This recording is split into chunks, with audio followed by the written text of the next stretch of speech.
Yeah, I said that's why they don't give us trouble in the playoffs. Shout out to Regular shout out season to they do. Philly fans. We live. Regular season. The Oh, nice. We're live now. Oh yeah. Yeah, Yeah, we are live. Yeah, regular season.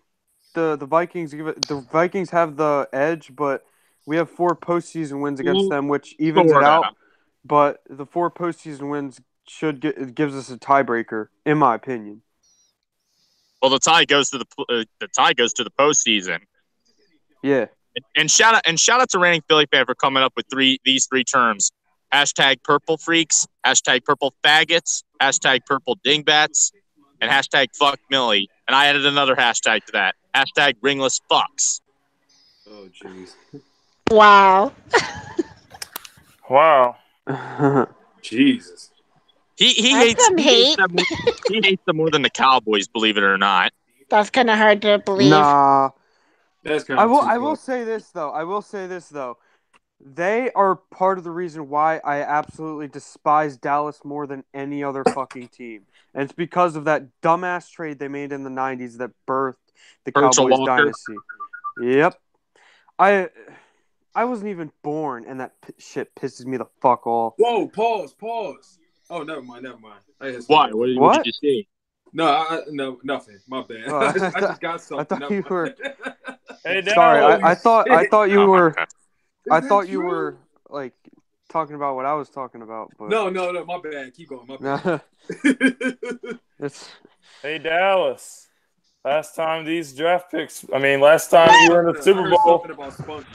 These draft picks weren't born. Weren't even born yet. Vintage David Akers. I love David Akers. Akers. Is a legend for that shit. No, here's the thing that stings that's got to sting the Cowboys the most in recent history. They had not one, not two, but 3 separate teams in 07, 14, and 16 that should have competed for Super Bowls, yet got nowhere near it. Well, hold on. You guys hear me? The Cowboys team in 2016 was damn near unstoppable. You could make the argument and say that To be honest, I don't agree with that. To be honest, I think over the past, you know how Eagle Speed said that the Saints were like the 3rd worst number 1 seed over the past 10 years? I think Dallas was the worst number 1 seed over the past 10 years. What, in 2016? Yep. Absolutely. Actually, no. Regardless, the point still remains. The Falcons back in like 2010, they know that team that got one and done by the Packers. I think that team was worse. They were the 2nd worst. But either way, the point still remains. They had teams on paper should have competed for the Super Bowl, but guess what? Paper doesn't mean matter if something looks great on paper. Look at the Eagles' dream team a long time ago, not that long ago. Don't even remember. That's worse. Come on now. On paper means nothing. Look at the Giants when they signed Brandon Marshall. Look how that turned out. Yeah, and when they won the Super Bowl, they weren't that talented on paper, but let's stop talking about that. Exactly. I'm just making a point. They had Super Bowl caliber teams, but they choked. I'll tell you what, even though the Rams, we made the most of it. Even though the Rams were really good on paper this year, I think they were one of the worst Super Bowl teams they had in a while. They had zero business being in that Super Bowl. Zero. I agree. As much as I think the Saints were frauds, I think the Saints were a much better Super Bowl team than the Rams were. I'm convinced Saints had the best chance of beating the Patriots, in my opinion. To be honest, I think they would have beat the Patriots because the Patriots, they were even softer than the Saints. Yep. I think the Saints. I kind of felt like the Saints kind of falling off, but yeah, that whole thing happened. The Saints would have definitely. Look at us when we won the Super Bowl. Everyone that thought we had fallen off, and then we had that great game against Minnesota. And everyone's like, "All right, this team is gonna beat the Patriots," and we did. So, but here's the kicker with that. No one thought. Well, the Saints. Here's the kicker with that one. Here's the kicker with that one. the Eagles were not afraid of New England, which is why they took the fight to them. Yeah, bro, it's not. Yeah. The Rams were fucking. It's not true at all. The Rams were scared shitless of them, and you could tell by their play. Oh, The yeah, Rams Brandon were Cooks. fucking scared shitless of them, Brandon Cooks and nobody dropped can 2 convince me touchdowns. otherwise. Brandon Cooks dropped 2 touchdowns. Of anyone who was fucking scared. You believe a guy like in the Super Bowl back to back and lost both of them. Both with different teams at that. What's up, PR? We got PR. Ah, my fucking God! Another plane flying over my ass. Wait, hold up. Now that we're live now, I just want to introduce everybody. We got Princess Gamer, we got Philly Jim, we got Joey Shake 72, we got Big D, we got PR 52, we got yours truly, We Fly High, and the man who's making this all happen, Desert Eagle 90. Man, this is a fucking lineup. Making it happen. This is a fucking lineup. I want to thank Brandon Cooks for making it happen. Spunky's not here. You mean we got Malcolm? No, I was about to say that Spunky says welcome to the Ronald Darby and Friends podcast.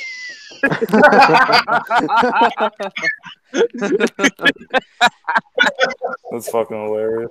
Future Lane Johnson, Future Blue Ranger. Mega Bear asks who's the anime chick. Fucking another plane. Princess flying Gamer. over my ass. That's so disrespectful. Picked a really bad spot. Wait, who said that? Jinder Mahal. Scott, don't worry about it. Yeah, that's right. Spunky said Princess Gamer's voice. Tell him, Princess Gamer. By the way, Spunky said, "Oh shit, get Philly 500 in here." That'd be awesome. King Dingbat? Yeah. He's in the chat Philly, right you now. up for it? Bro, hold on, we got 2 more spots. Give one to Philly 500. Let's see. Let's give one to Ranting Philly fan too, if you can get him on. But we'll see about that. We want to thank Jordan Matthews and a 3rd round draft. Oh, here we go. Let's see who we got in here. Wait, hold up. Does he have Hangout? Who, Ranting Philly fan? Hey, King Dingbat, do you have No. You go hang out? Philly 500. of course he does. He's got a hangout. He be on there all the time. Yeah. I can't find him. I'm trying to see if I can get Spunky though. Ranting Philly fan says Google Hangouts again. I can't get on the damn site. Hold on. You have the app. Link. Wait, we You need have his the email. Billy said he might be able to. He's just putting the kids to bed. Yeah, it's all good. Okay. Curtis Pringle, 1999 says Falcons should have won Super Bowl 51. Yeah, well, guess what? They joked. There's nothing wrong with anime, goddammit. Yeah, get the fuck out of here. That. Spunky says Philly 5. Actually, Spunky was responding to Philly 500. He says, "Other than the crap with Ron Effect, I'm good." Oh yeah, I heard about that, dude. What fucking pussy. Bullshit, man, right there. Super Bowl 51.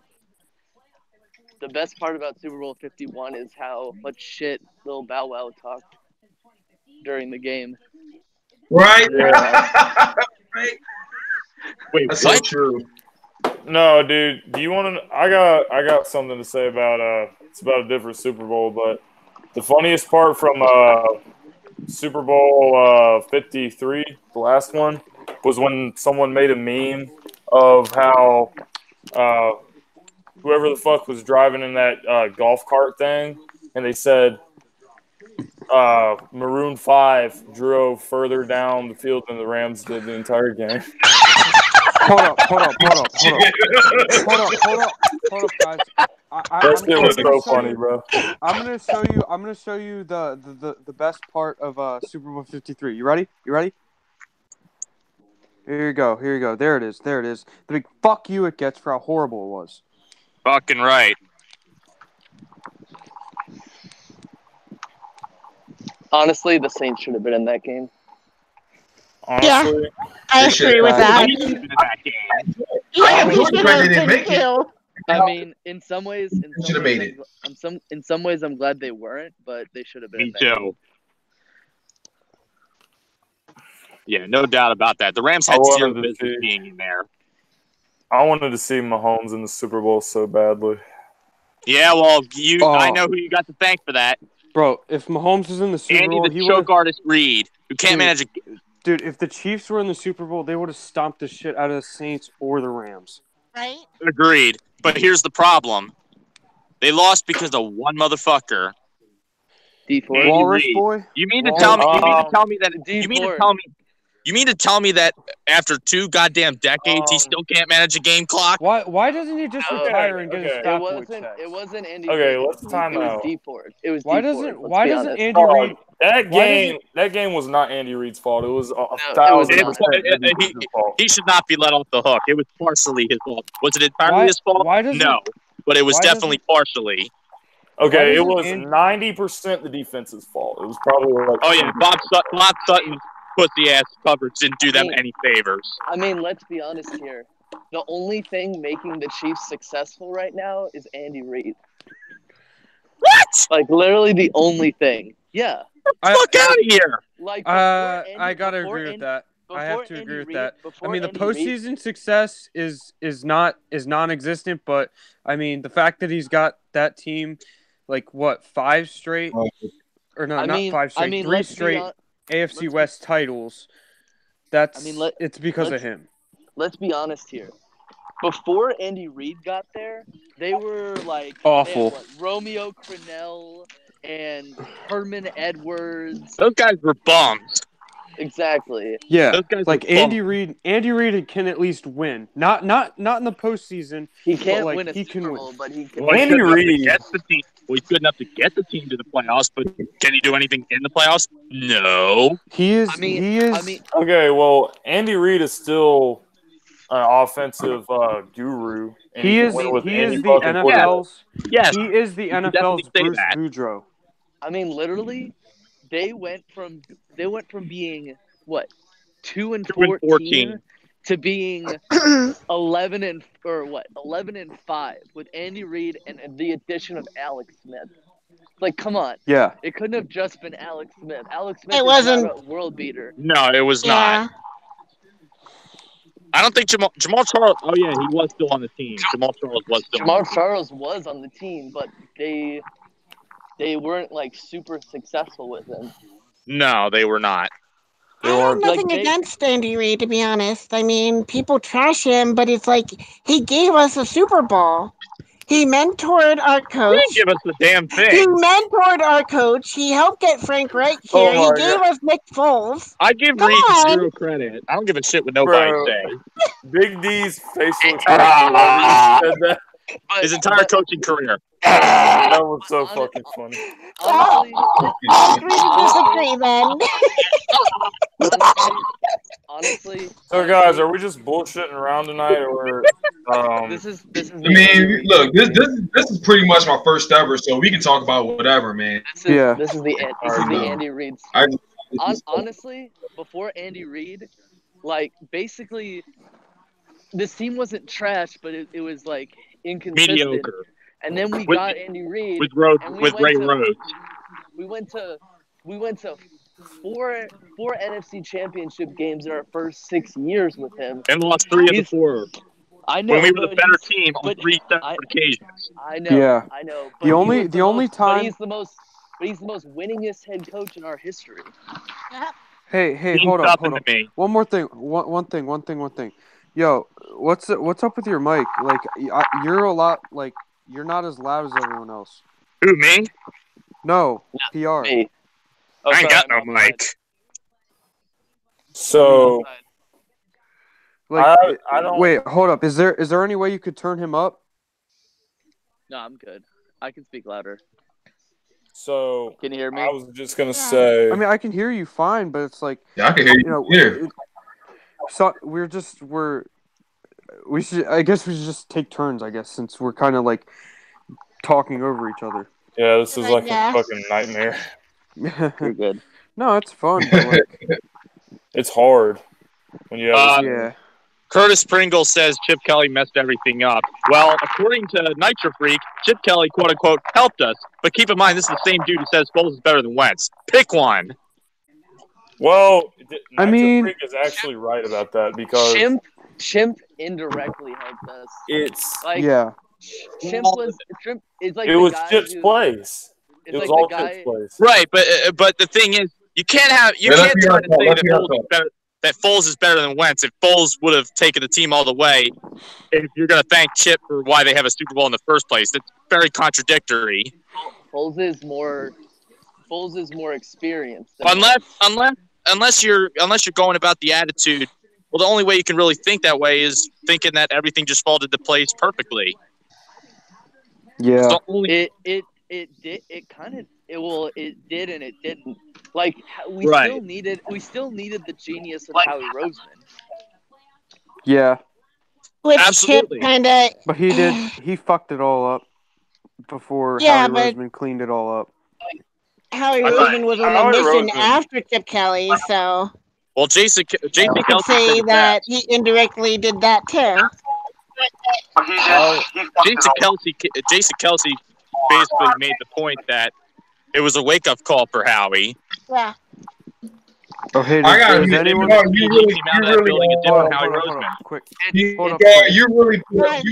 a great point when you talked about Howie Roseman.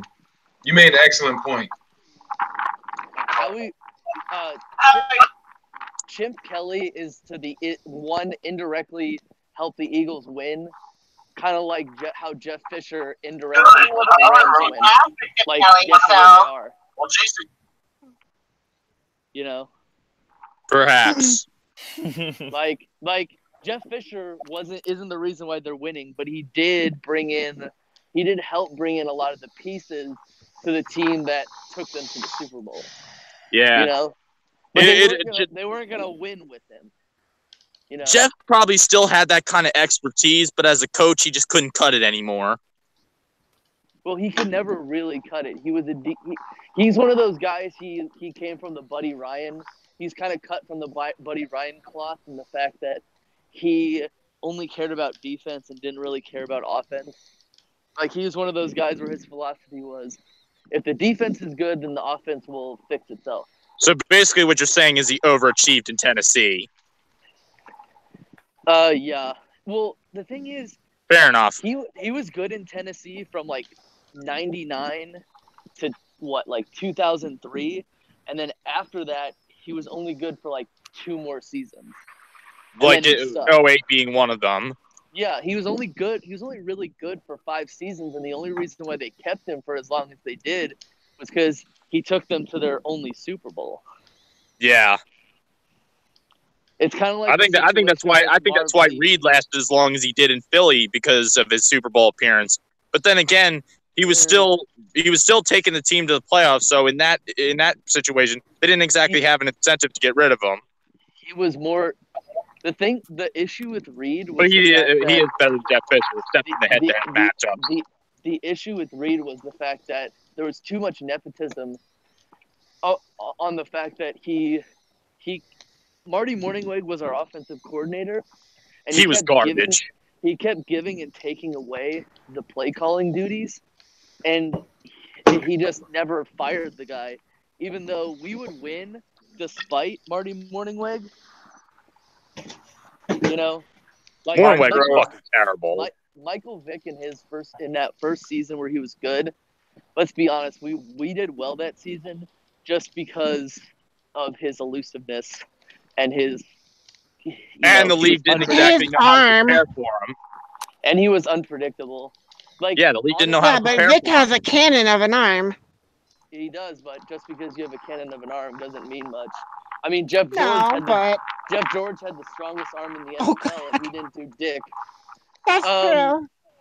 But the thing is the fact that he would run, and he was sacked a record number of times that year because he would run around, and the offensive line didn't know where he was going. Oh, that offensive line was fucking garbage. It was really bad. It was like the 24th ranked offensive line. Fucking Winston Justice, who, by the way, we took over Andrew Whitworth, and then there was Queen Dunlap. Oh, God. You mean Queen Dunslap? Or Duncrap. Wow. I like that one better. I don't think we've ever went through a game without that dude holding his ass off. Yeah, dude was always getting penalized. Honestly, Winston I didn't mind Winston Justice. He got a bad rap because of that. His second season game where he had to guard Michael Strahan and OCU Manura. Let's be honest. It was mostly OC. That was never gonna be a good. And we played that game. We didn't. He did get better since then. But it was not worth taking over Andrew Whitworth. There's an account named Wentz. That's so funny. We didn't have Trey Thomas or John Runyon in that game. No. Most people don't remember that we didn't have either of those guys. We didn't have Westbrook. We didn't have any of those guys, and we only scored like 3 points. But the fact of the matter is that he wasn't that bad, but he wasn't good. He was not worth taking over Andrew Whitworth. No, but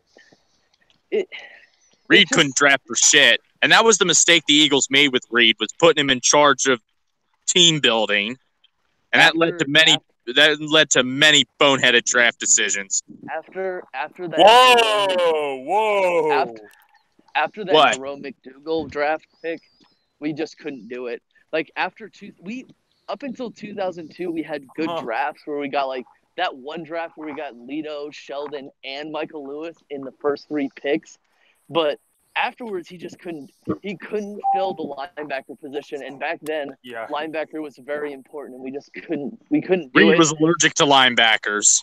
And then when it came to replacing Dawkins, he couldn't do it. One of the reasons why I was so pissed off about that Brandon Graham pick was because Earl Thomas was waiting right there. And Brandon Graham, he actually didn't break out until his fourth season, his third or fourth season. And it doesn't just end there in that draft. He also took Nate Allen over Cam Chancellor. That's true. And also, Brandon Graham admitted to being held back by Jim Washburn. That guy. Well, did you guys know that we could have had Brian Dawkins and Ray Lewis in the same draft? Or John Lynch. Did you know we could have had Tom Brady? God. Michael Strahan. Dude, I can give you a list. I can give you a long list. I still would By the way, in 1985, they took a rapist cokehead over Jerry Rice. I'm not kidding. Could have had a Joe Mixon. Fucking Chris Joe Mixon? I wanted Mixon, but I got over it that day.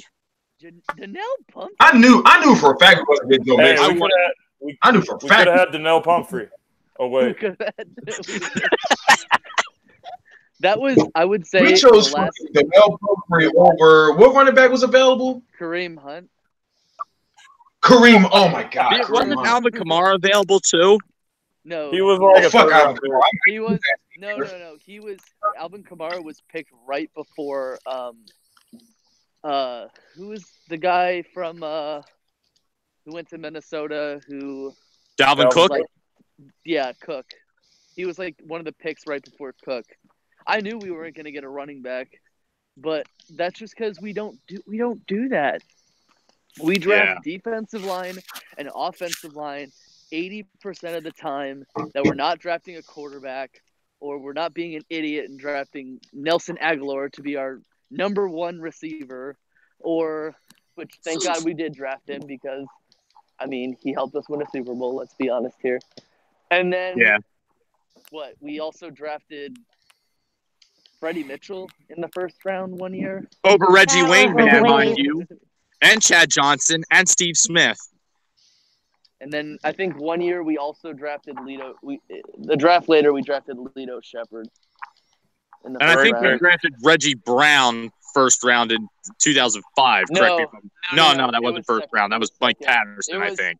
It was the pick use that we traded. We traded AJ Feely for a second round draft pick, which the Eagles are amazing at swindling backup quarterbacks to teams for second round draft picks. I don't know how we do it, but we always mess it up somehow. Hey, we still got a first for Sam Bradford, which boggles my mind. So, guys. Well, that's because Minnesota's stupid. Well, so are the Bears, apparently. Purple faggots. Hey, guys. They taking L's.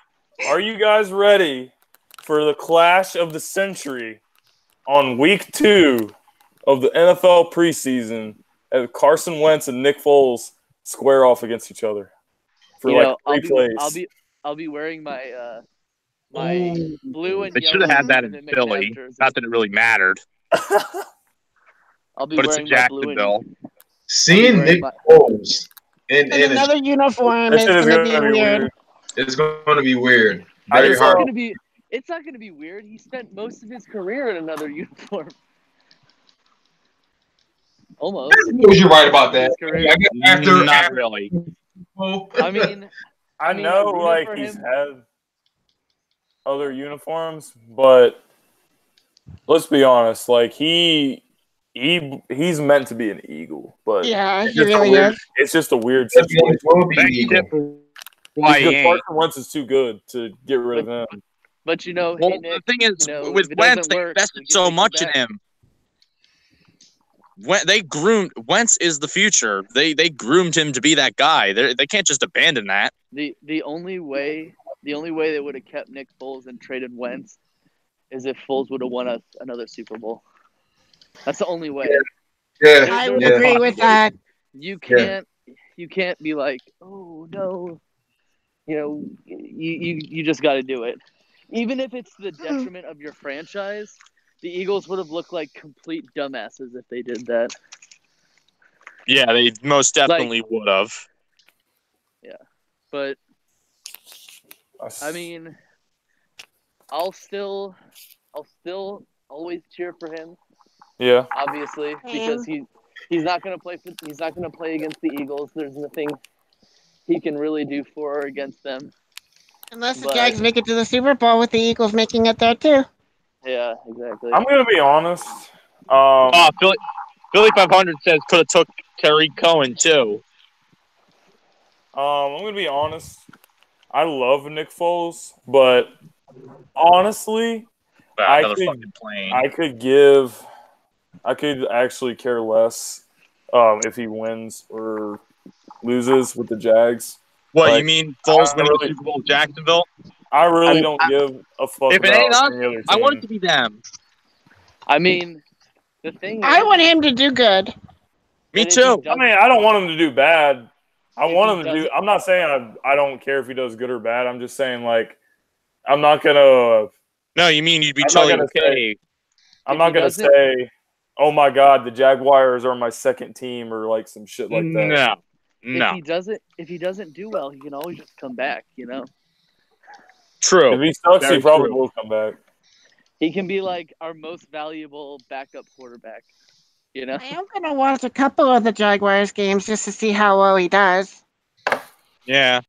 Foles just has to be in like the perfect situation, like good offensive line, good running game. Mostly protection. Protection's the most important thing. His issue is that he doesn't do well starting seasons. He does very well ending seasons. Mm-hmm. So. Yeah, came in for Vic, came in for Wentz. Well, he's more of a situational quarterback, if anything. He comes in when the situations are most dire. That's when he's at his best. But the thing is, I'm kind of perplexed that John DeFilippo got a lateral move. A lateral move. No, horizontal move. Yeah, horizontal move. To stay as offensive coordinator. Man, how many people? How many he failed in Minnesota tonight? Huh? Sorry. Planes keep flying over me. My bad. I live near an airport. What are you doing outside, dude?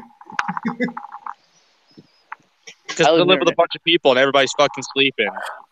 I'm just out here praying that I don't get the cops called on me like every other fucking time. Because we're in my area, because I look the way I do, I've had the fucking cops called on me so many goddamn times it's not even funny. Really? And all I'm trying to do is just get my fucking milk from the local Wawa. It's like, Jesus Christ. Because it's the only damn thing that's open. Let's quickly talk about how excited Browns fans are for being voted the best fan base in the world. Oh, what the fuck is that noise, Big D?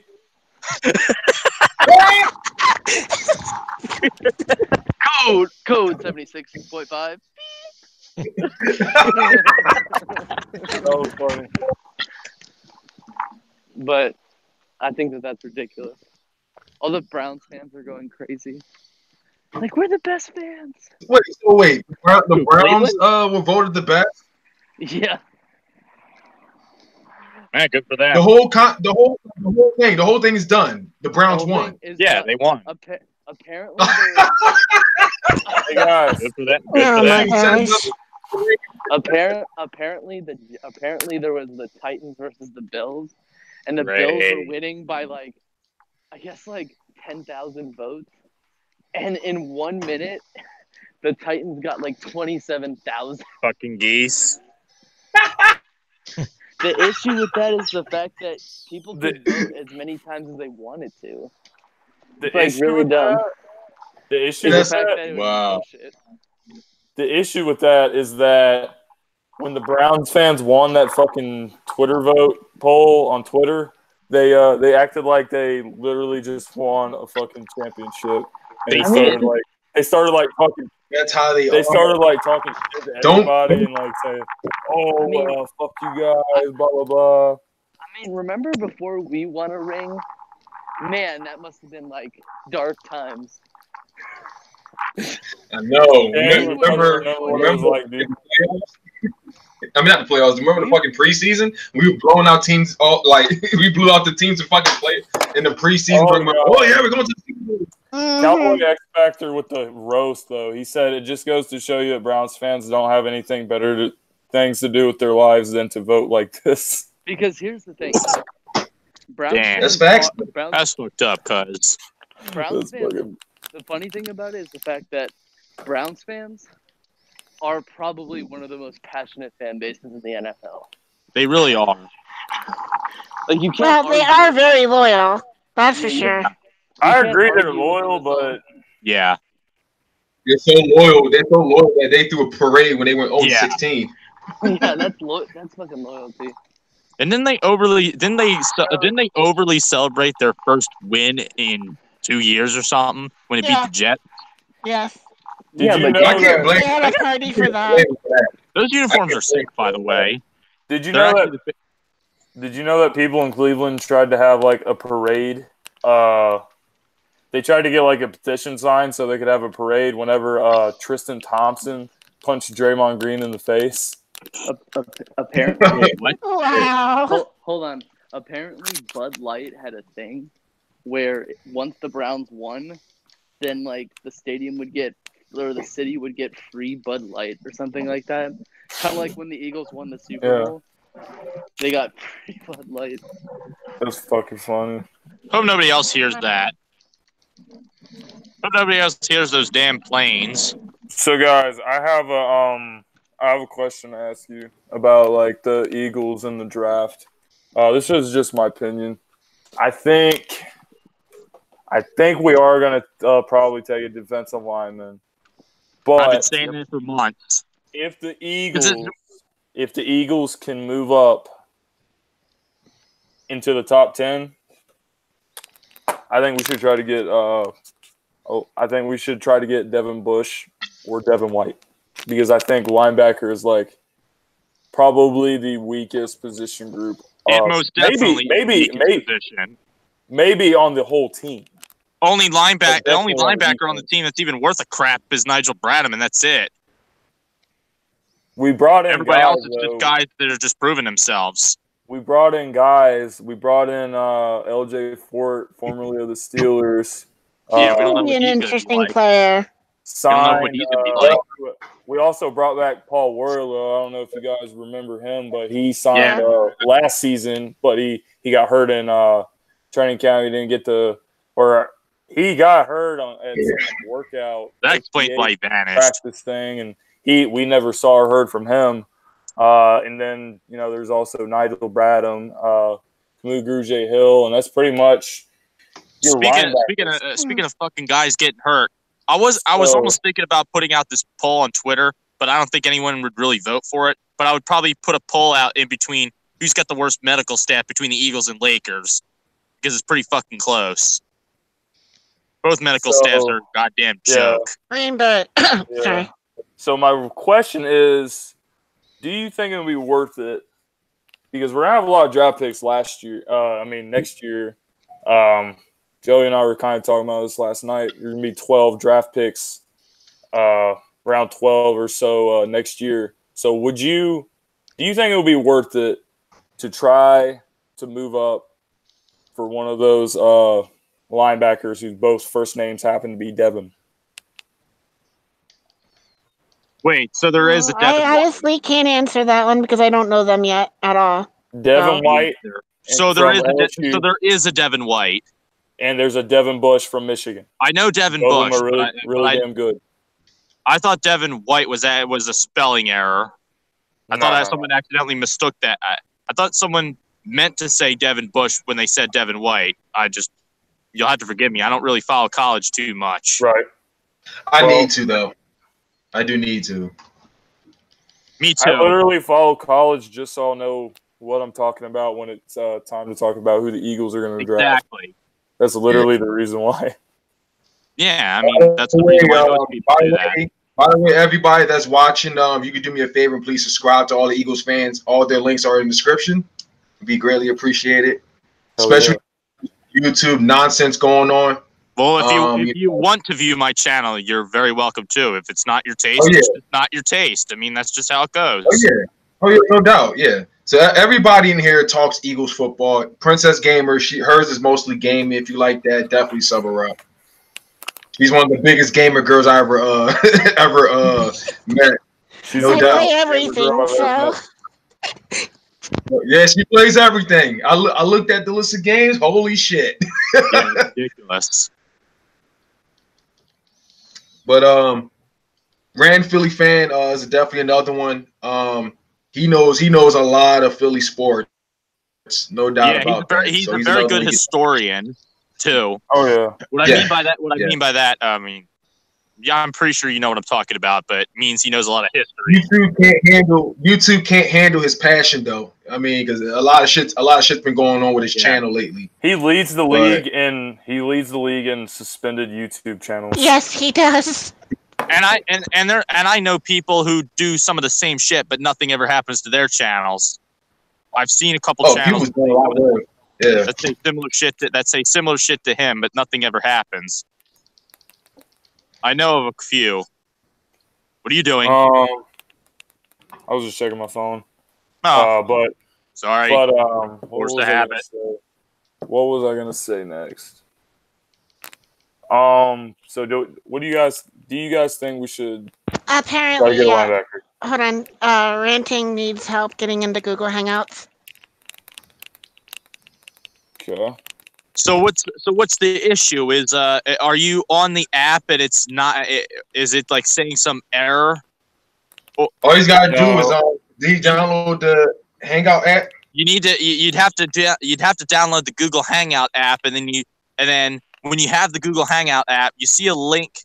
If Desert puts the link there, or one of us does, you can click that, and then it should pop up saying call, and then it'll say down in green below, join video call. And then if it says call ended, no, that's a trick. You have to scroll down and it says I agree to the terms, and then you should be right in. Or if any reason it keeps taking him to the store or the app store or whatever, he's just gonna have to go to the Hangout app, copy and paste the link, send it to himself, then hit on it. That's pretty much the trick there. Oh, he needs the link. All right. Exactly. Ask him what does he have though, because I'm not gonna post it in the chat. Does he have any? Fair enough. Yeah, that may be its other dilemma. I think he has an Instagram account that he doesn't use. He keeps getting banned from Twitter, even when he doesn't even do anything. He tells me about the many times he tries logging into Twitter and his Twitter account will just get banned like almost immediately just by sign up to a Google email account and then send it that way. Simple and quick. There is a Gmail account. I know that. Just email it. Just email him the link. He should be able to get in.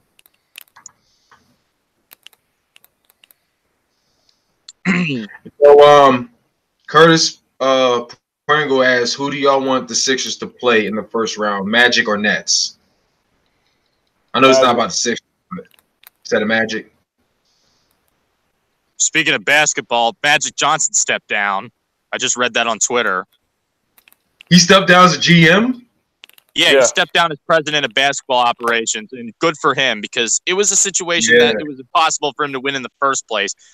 That's the problem with the Lakers. The Lakers are an absolute mess of an organization. They've been a mess ever since Dr. Buss died, and they've had many opportunities to bring back Jerry West, who, may I remind you, has constructed many of their winning franchises, and guess where he is now? He's also the same. Jerry West is also the same dude who built that recent Warriors dynasty. And now he's with the Clippers. Well, Magic, I don't know if he'd actually run from the Clippers. I seriously doubt it, but Magic they had many chances, they blew it. Yeah, Magic pretty much kept his word though. He said a couple years ago, if I don't have the Lakers turn around in 2 seasons, I'm going to step down, and that's literally what he did. He was here for 2 seasons, couldn't turn him around. He's done. Yeah. I'm glad he has that. I'm glad he. Someone else's problem now. Well, but everybody needs to realize that the Lakers' problem goes to the very top of the food chain. Dr. Buss's dumb fucking daughter. Gotcha. Her retarded brother is out of the question. He's out of the picture. He's been out of the picture for 2 years. What if they hired Kobe to be the head of basketball operations? It really would not surprise me if they did that, but they'll probably hire some. They'll probably follow that Laker blood dogma. Derek Fisher. But that's worked out so well for them in the past. I'm being sarcastic. The only time that's ever worked is with Jerry West. Right. But I lack the confidence that they're going to change. I lack any confidence that they're going to turn it around anytime soon. They're far too eager to embrace the smell of their own shit. Back to the original question, though. I'm not really worried about any team in the first round. Second round will be a different story because most likely we're going to end up playing the Toronto Raptors, and that's luckily you don't play Boston. Tougher matchup. I'm not really worried about Boston like most Sixers fans are anymore. I mean, we've played Boston with 3 different teams this year. To start the year, that was before the Jimmy Butler trade. Then we played them after the Jimmy Butler trade. Then we played them after the Tobias Harris trade. So with the team we have now, we're basically 1-1 against Boston. So, Boston, I'm not a believer in the whole Boston owns us shit anymore because it's literally 3 different teams. So true. You can take it how you want. I truly believe they should have won the third time. Boston should have won the third game? No, I'm saying the Sixers should have won the third matchup. The third, the Christmas game? Against the Sixers should have won. No. Yeah, I mean, the Christmas game. Third one, the one you got, the one you played after you got Harris. Yeah. Yeah, that game we should have won. Billy 500 was losing his shit that night. Oh, he was getting so worked up. He was getting so worked up over Kevin McHale. Kevin motherfucking McHale. The Christmas game went to overtime. Yeah. And then that game you're talking about. That should be a great thing. I'm not, but to be honest, dude, I'm not. The only team that I could really see beating us in a series is probably the Raptors because they have 3 guys who can really do it on both sides of the floor, and that is Siakam and Kawhi Leonard, of course, as well as Marc Gasol. Marc Gasol is the guy that I think the Raptors.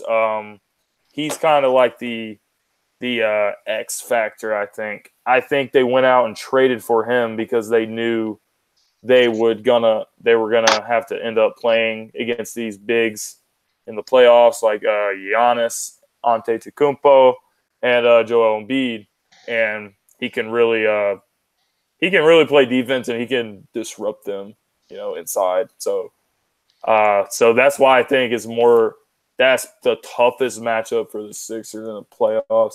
I think they match up. Definitely the Raptors. Definitely. I think the rest of the teams, including the Milwaukee Bucks, I don't think the Milwaukee Bucks would stand a chance in hell in a playoff series against us. I think they have the minor advantage, but the Sixers should pose a serious challenge. I don't think it's a good matchup for Milwaukee. The thing is, the Bucks and Raptors both have a history of choking in the playoffs. Right.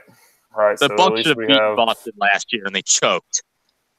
Well, they got fucking swept by Cleveland. Do not be surprised if that happens when they face your team, that they choke. I mean, I'd be here for it, man. But now, will that happen? I do not know. I think the Raptors are without a doubt the toughest matchup for the Sixers. Like I say, every other team in playoffs, I think we could probably beat pretty handedly, but Raptors will be tough. I'm thinking every matchup you go up against is going to be a challenge, no matter how you look at it. Right. Well, I can see that. I mean, I don't think it's gonna. I'm not saying like it'll be easy, but I just don't think it's not going to be. I don't think it's going to be easy, but I also don't think. And they got to be ready too. We're in trouble or anything. I think we're fine. I think we lost a lot of games. I know people have been talking about that, but I really just feel like true. The thing is, when they do what they've been doing, if it's at the very ending stretches of a season, that's kind of different than like doing that on a regular basis, which they have been.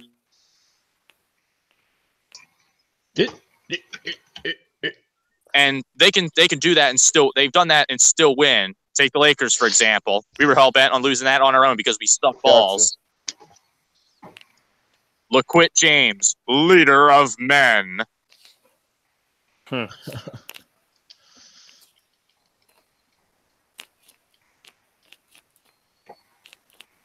I think someone made a joke on Twitter that Magic thinks dealing with HIV is not anywhere near as bad as dealing with toxic. Right. Something of that nature. I forget.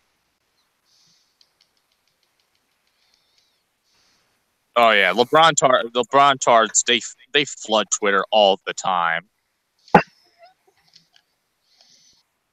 LeBron tards, are those like fanboys or something? Yes. Some people call them Bron sexuals or LeBron sexuals. I gotta give them Bruce Blitz also had another name for them. Liquidnesses. Liquidnesses. The 3-6 Mafia. Who do you think has the worst fan base? Okay, I'm going to give you like 4 to choose from. You can have Boston fans. Are we talking about like it can be any way you want to define it. Or like basketball or football? No. Any fan base in sports. I'll give you Boston, Cowboys fans. You can have LeBron fans.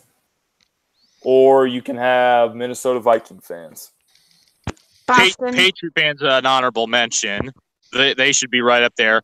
I don't give a shit what anybody says. I'm saying Patriots fans. I'm saying all Patriot Boston. fans make Cowboys fans look like choir boys. And do you even know how impossible that is? Well, Boston fans are pieces of shit and they're racist. So they probably are number one. And they love to fucking form their lines in the elephant walk. Minnesota fans are just crybaby bitches and pussies. Yeah. And then Dallas fans are just delusional and don't know shit about football. And they like to celebrate minor victories. And LeBron fans. And LeBron fans. Win over us was their Super Bowl. Well, LeBron fans and Dallas fans are both one and the same because they're both delusional and they don't know what they're talking about. Exactly. Ever. So I would have to go with Boston. Yeah, Boston as a whole. Doesn't matter what fucking sport you're talking about. Yeah, I meant Boston. I didn't mean just Patriots fans. I meant like Boston all together. Yeah, just that whole New England area.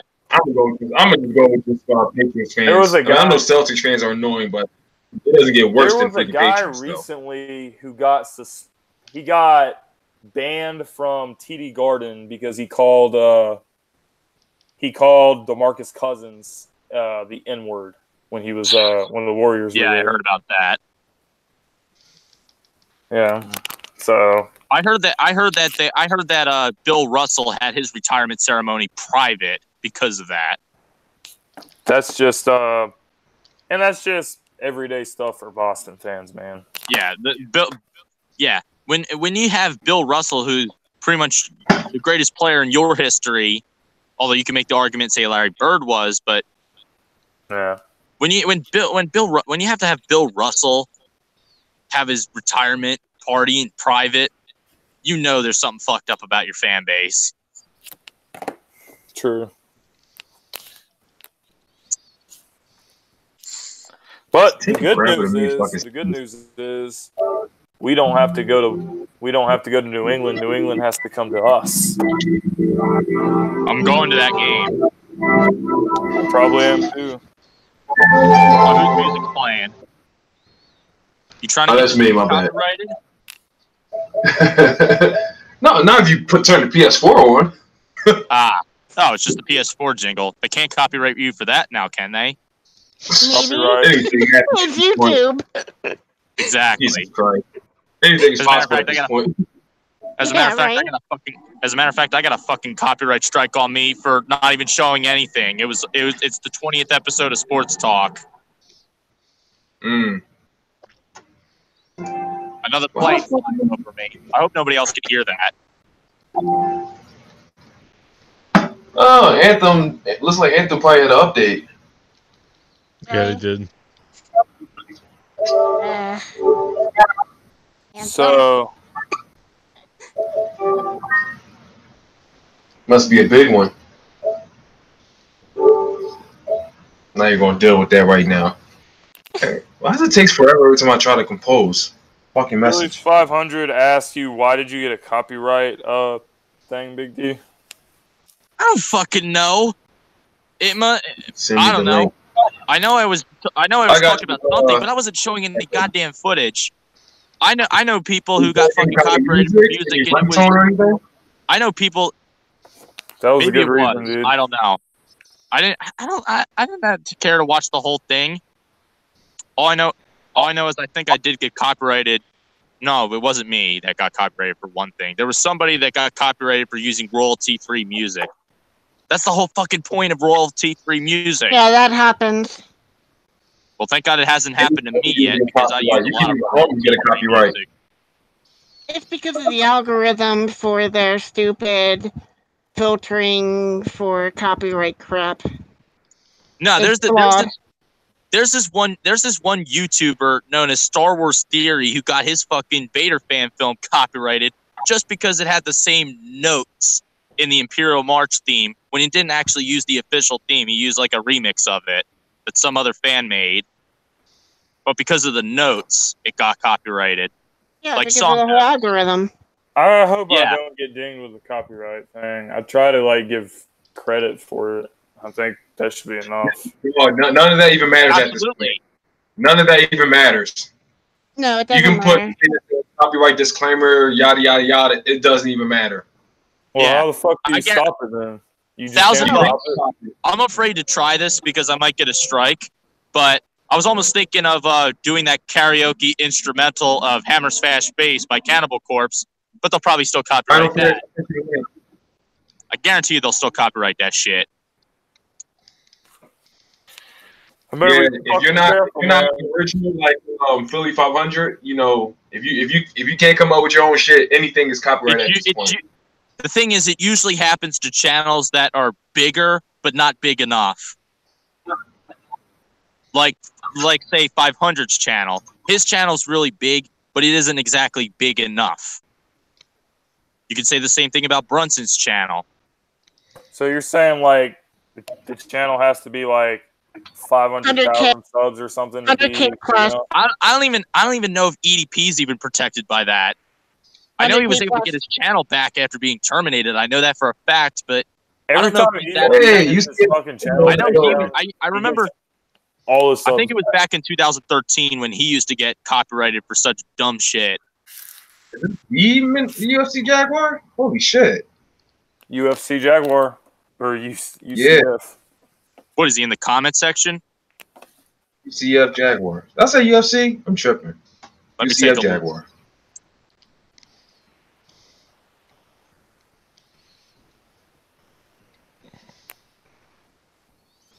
What do you guys think was the best?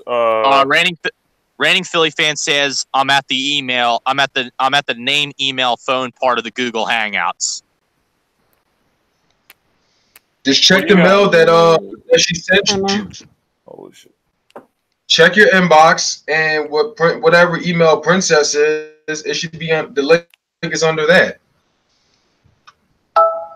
Yeah, I think Princess sent you a link. Yeah, I did. If you check your inbox and you see, then you should be able to find it. What was the best move of the offseason? Deshaun Jackson, Malik Jackson, or Jordan Howard? I would say Howard, but it's pretty damn close. I'm going to say Jackson, then Howard. Which Jackson? It's really close. Deshaun. Deshaun. It's insanely close.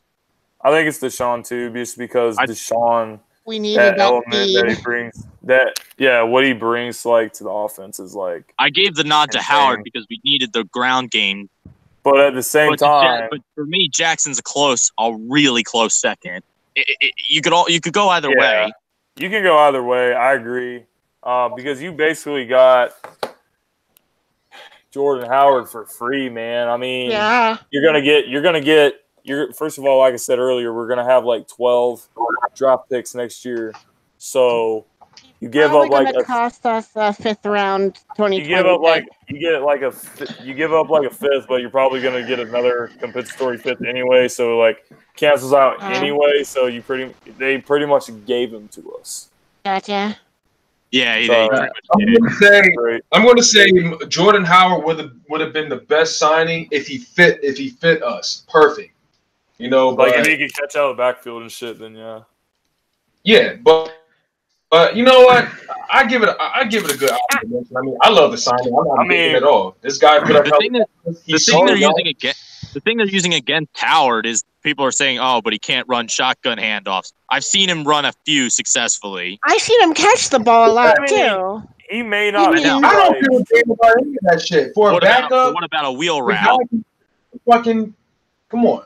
He may not be. They're always going to have some kind of thing when we sign a player. They're always going to have some kind of nonsense to say. I think just about every back in the league is going to have to get used to running a shotgun once in a while.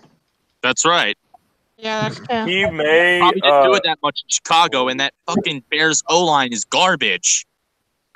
Okay, I wanted to say he may not be like a perfect like scheme fit or whatever, but Doug Peterson will figure out how to use him. Yeah, he will. Possible. I would think so. I'm gonna say Howard was the best move. I mean, LeGarrette Blount did his because of like age, same shit, except he's younger than LeGarrette Blount, and he can make people miss more than LeGarrette Blount. Isn't Howard 24? He can do the same shit LeGarrette Blount could do when he was in our offense. Get close out of the game for us.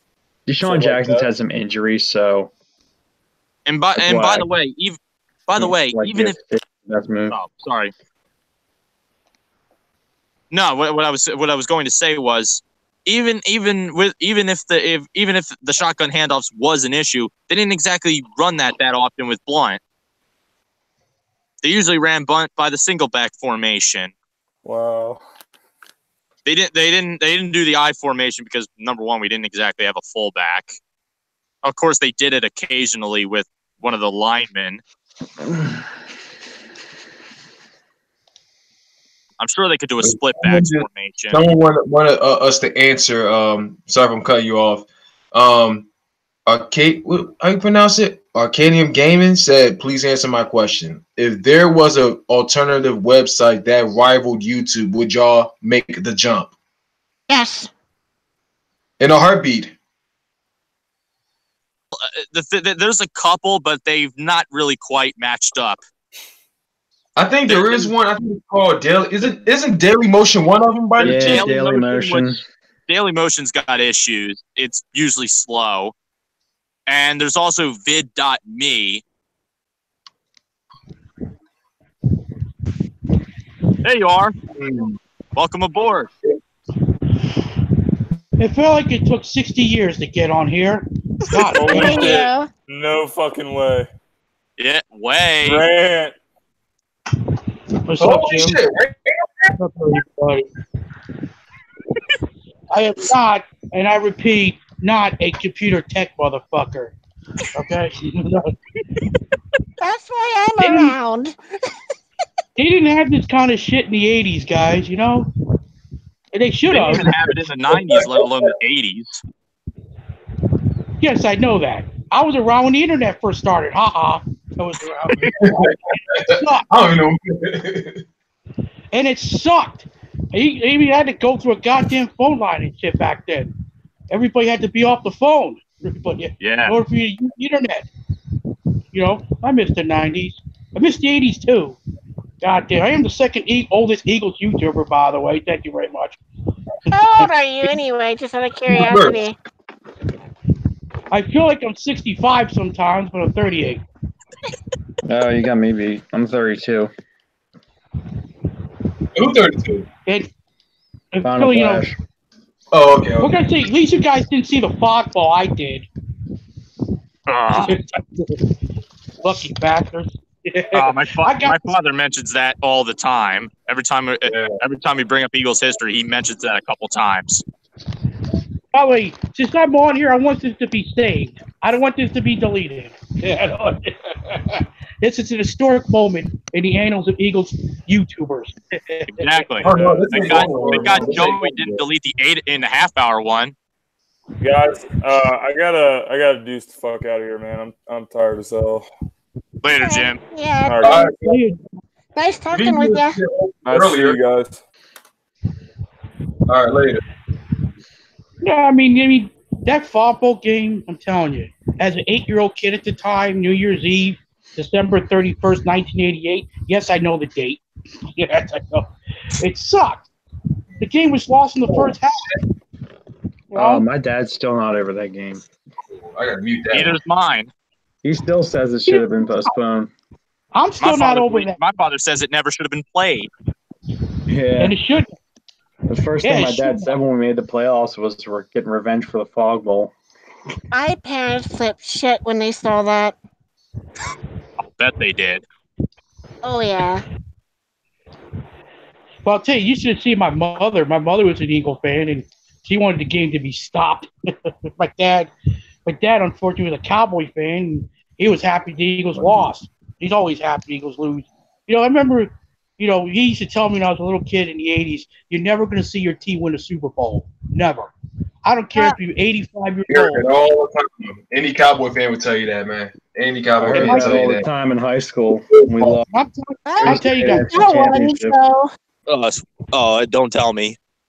No, it was something else. I better not be sitting in geese poop. No. No. No, I probably am not. I don't smell it on me, thank God. Because where I'm sitting at, geese like to poop everywhere. Well, I am King Poop, King Sleepy, and King Pig. So there you go. That's right. And I'm Emperor Dong Tao. That's right. It is, right there, I'm telling you, from personal experience, he was the biggest jerk Cowboys in history. I'm telling you.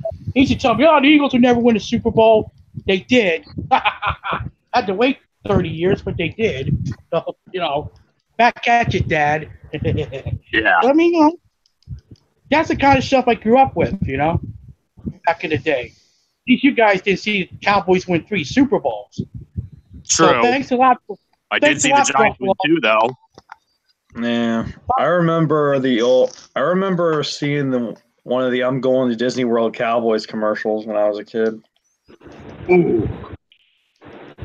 That's about the extent I remember seeing the Cowboys win the Super Bowl, though. What year was that? Sometime in the mid-'90s. Damn. Had to be 95. I didn't really understand football that much when I was a kid, truth be told. Me either. Look, I'm so old. I remember. I never played it. I didn't really start understanding it until high school, unfortunately. What, when you played high school football? No, when I watched high school football. Ah. Yeah. Yeah, I didn't either. Secret shame of mine. I couldn't. Couldn't afford it. I just didn't understand it until I was older. I never played it when as a kid, so I just sort of had to learn on my own. I had some basic understanding of certain plays by playing the old Madden games and ESPN NFL 2K5. It would give you different play formations like I formation, single back, split back, strong eye, weak eye, quarterback bootleg and stuff.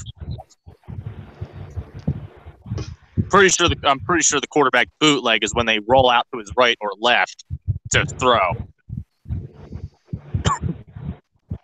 I think it was so ironic for Desert to play Tecmo Bowl. I mean, I used to play a lot back in the day.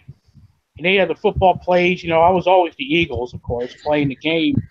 And I missed that kind of video games back then. It was like... But when games were completed... Sorry. Yeah, that's a good one. Yeah, if I don't play it soon, I'm gonna play if I don't play it soon, I'm playing tomorrow night. Even Sonic I can't on downloadable content. There was no DLC then. Thank God. Fuck DLC. To me, that ruined I preferred game. my cheat codes. Right, Game Shark. Game Shark, game winners, game codes. Game winners. We had to jot every damn cheat code down on a piece of paper. Oh yeah. Like when you had to you type in one of them. Mostly the Grand Theft Auto was cool. Rant with the Coke. Wish I had Coke. I remember writing down old ass password. I remember writing down passwords for my Sega games. Yeah. Using them over later. Back before save features. Oh yeah. Well, some Sega games have save features. Some of them didn't. Does anybody remember the Sega CD? Boy. I never had it. I had Sonic CD for PC. And I still have Sonic CD. Mr. Pig's in the background.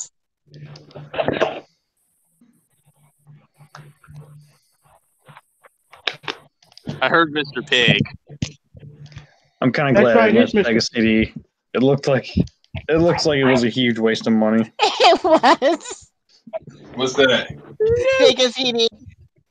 Oh shit. Sega CD. Hotel Mario and Zelda. My boy. What's for dinner? Oh, they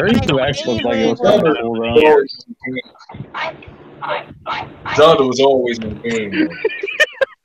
It's Mr. Pig. Oh my gosh. What can I say? I'm one funny motherfucker. What can I say? I have that kind of talent.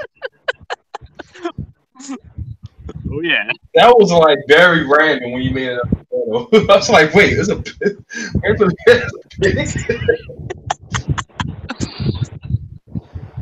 I can't say I have a fascination with pigs all of a sudden. First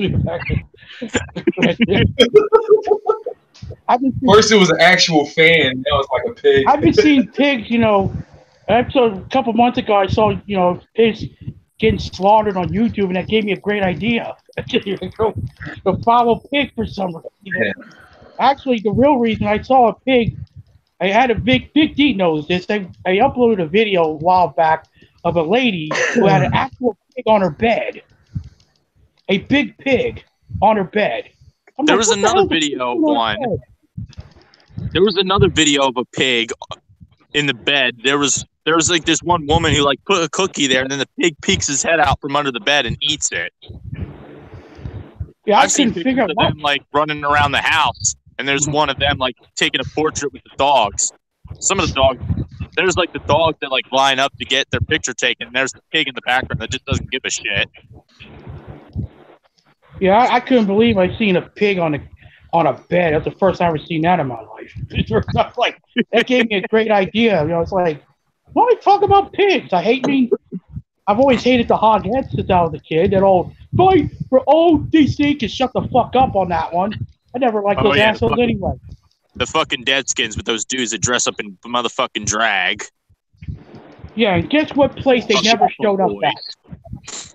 Guess what place the hotheads, those losers, those faggots never showed up at? I remember them.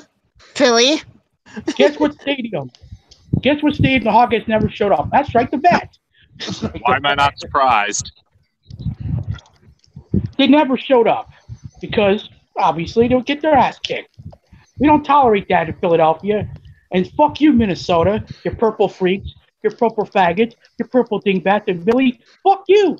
Fuck Millie, motherfuckers. Huh? They talked so much shit before that game. They did. They did. Like, you want to talk about a fan base and dish it out, but can't take it. Let me tell you guys something, okay? I hate Minnesota worse than Dallas now, and that's fucked up. I hate Minnesota worse than everybody because of what they did. I mean, that was so offensive. That was beyond offensive. I mean, they go to I don't hate them. I just think they're petty as hell. What they did. Well, I just feel like, like that.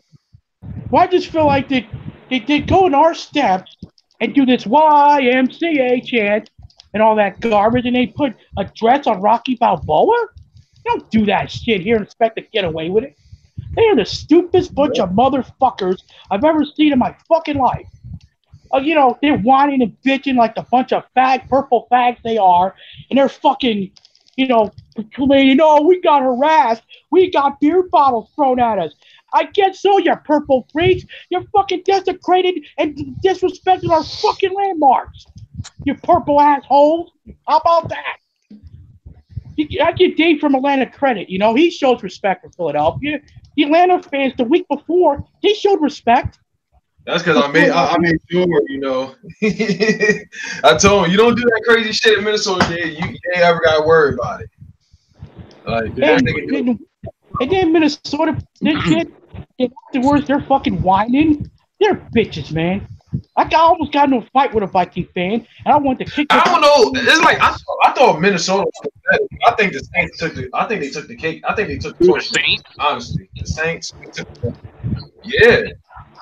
I mean, my hatred. They can't even go after what happened. My hatred for Minnesota is ridiculous. Even though Saint fans never put black and gold on Rocky Balboa, even though Rocky Balboa is already in gold, but still. No, but they've been still in our flow and been talking about that crazy shit, though. True. They were sore. The difference with them is they were sore winners. But I still hate them. They were sore lost. Well, here's two revenge points. 38-7, 41-33 on their home turf. We're the world champions in 17, and they haven't been to the Super Bowl since 1977. And we're 4-0 against them in the playoffs. That was the most one-sided win in postseason history. They haven't been to the Super Bowl since 1977. We're 42 years ago. And they've been to 4 of them shits and lost all 4 of them.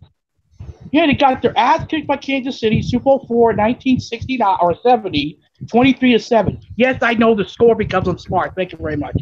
And they lost. That's cool. I'm really good with scores. And they lost to Miami 24-7 in Rice Stadium in Houston, Texas. Miami kicked their ass. And then a year later, they lost to the Steelers in New Orleans in the Tulane Stadium, 16-6. And then Super Bowl 11, they got blown out 32-14 against the Raiders in Pasadena, California at the Rose Bowl. Thank you very much. That's why just before that pick six, I was like freaking out a little bit because I was like, you're shitting me. Like, we're about to lose another NFC title game, and this time the fucking Vikings. The most the most snake bit freaking team on earth. Seriously? The only time I was like was against the Falcons because that was a slop. That was a sloppy fest right there. It really was. Falcons game. Yeah, Oh, we yeah, really could have won. You have no idea. If Julio caught the ball, he would have been shit out. No, we would not have got a ring right there. Like no, the Falcons. That was like our hardest. That was like our hardest game. It really was. Jinx. Yeah, I agree with that. You owe me a drink. That's the one thing my dad came away from the Falcons game was like the toughest game, and it was like our first game and our first playoff game. Winning that game was pretty crazy though. Another good memory about that Purple Freaks game was it was probably the only Eagles game that my current girlfriend even mentioned to me about, was like messaging me on Instagram regarding. Is that true? They said Rocky's a 49er fan. Is that true?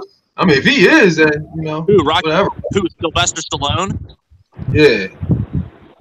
I don't think so. My girlfriend was the first person to tell me we better win the Super Bowl. Because she's a Dolphins fan and she hates New England so much. Yeah, I can see that. Yeah. Well, at least I didn't forget the final score of Super Bowl 52, unlike some others out there.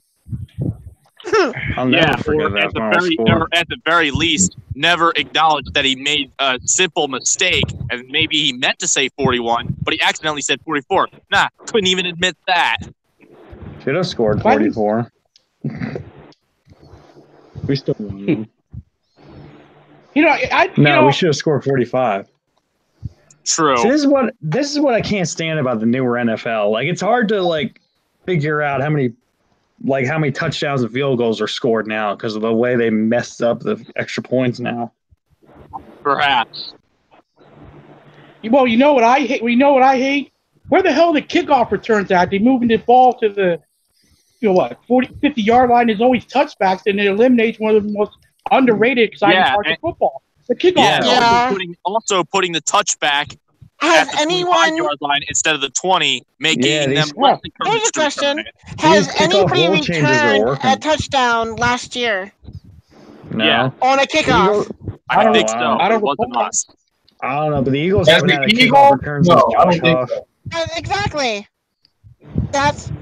I think Wendell Smallwood had one his rookie year against the Redskins.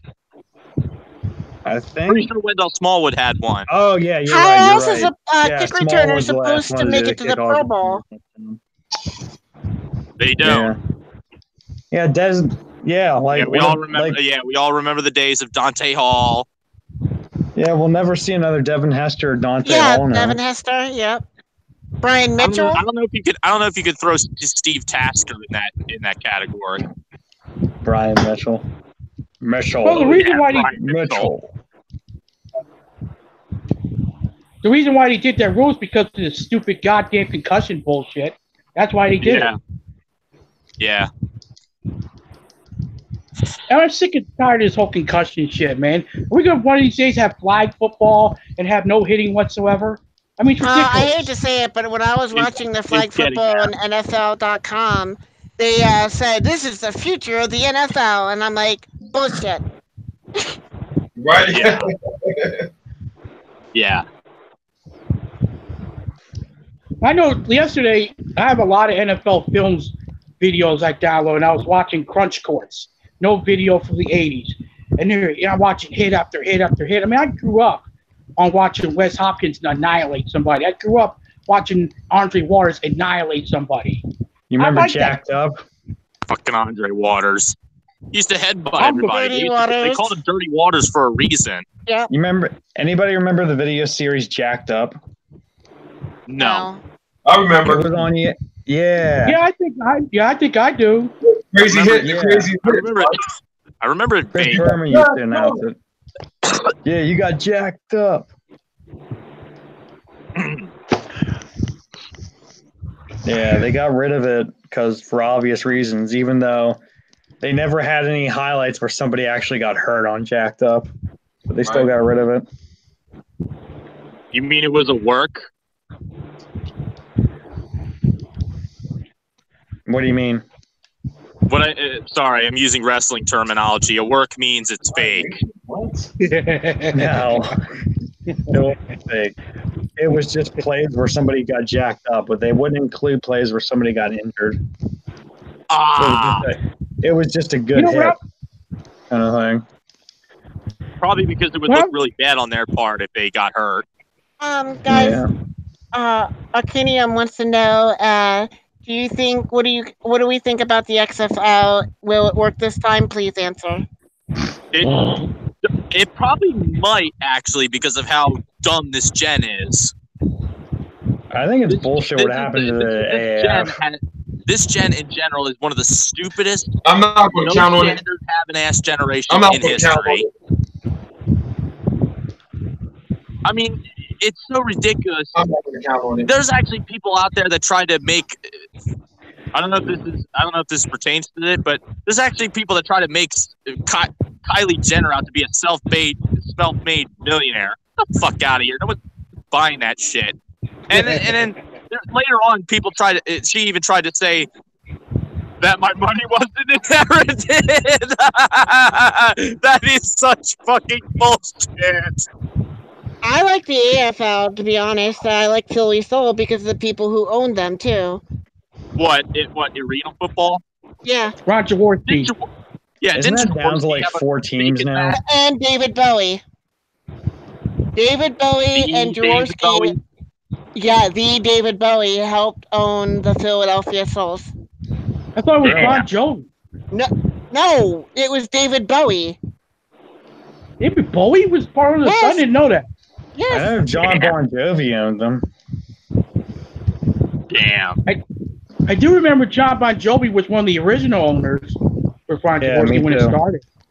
Yeah, David Bowie and Jaworski ended up sharing it. Damn. Wow, that's wild. Really?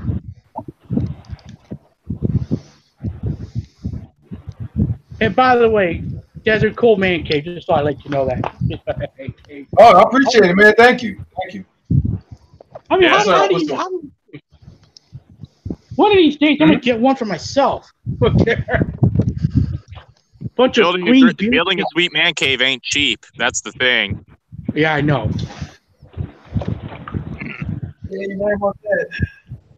Because we all remember, Big D, I'm a fake Eagle fan because I don't have a lot of Eagles merchandise like some other people I know. which is absolutely absurd because I used to go to the bar with my father to watch Eagles games, and there were plenty of motherfuckers in that bar who rooted hard for that team that didn't have any merch on their bodies. Damn right. They didn't have any merch on, but they still hooted and hollered and got pissed off when that team turned the football over. And keep in mind, that was probably before they had at least 2 beers in them.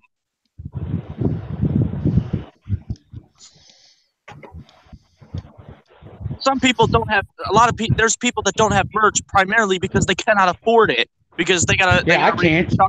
They gotta. Yeah, they I don't have enough. Family. They gotta pay bills.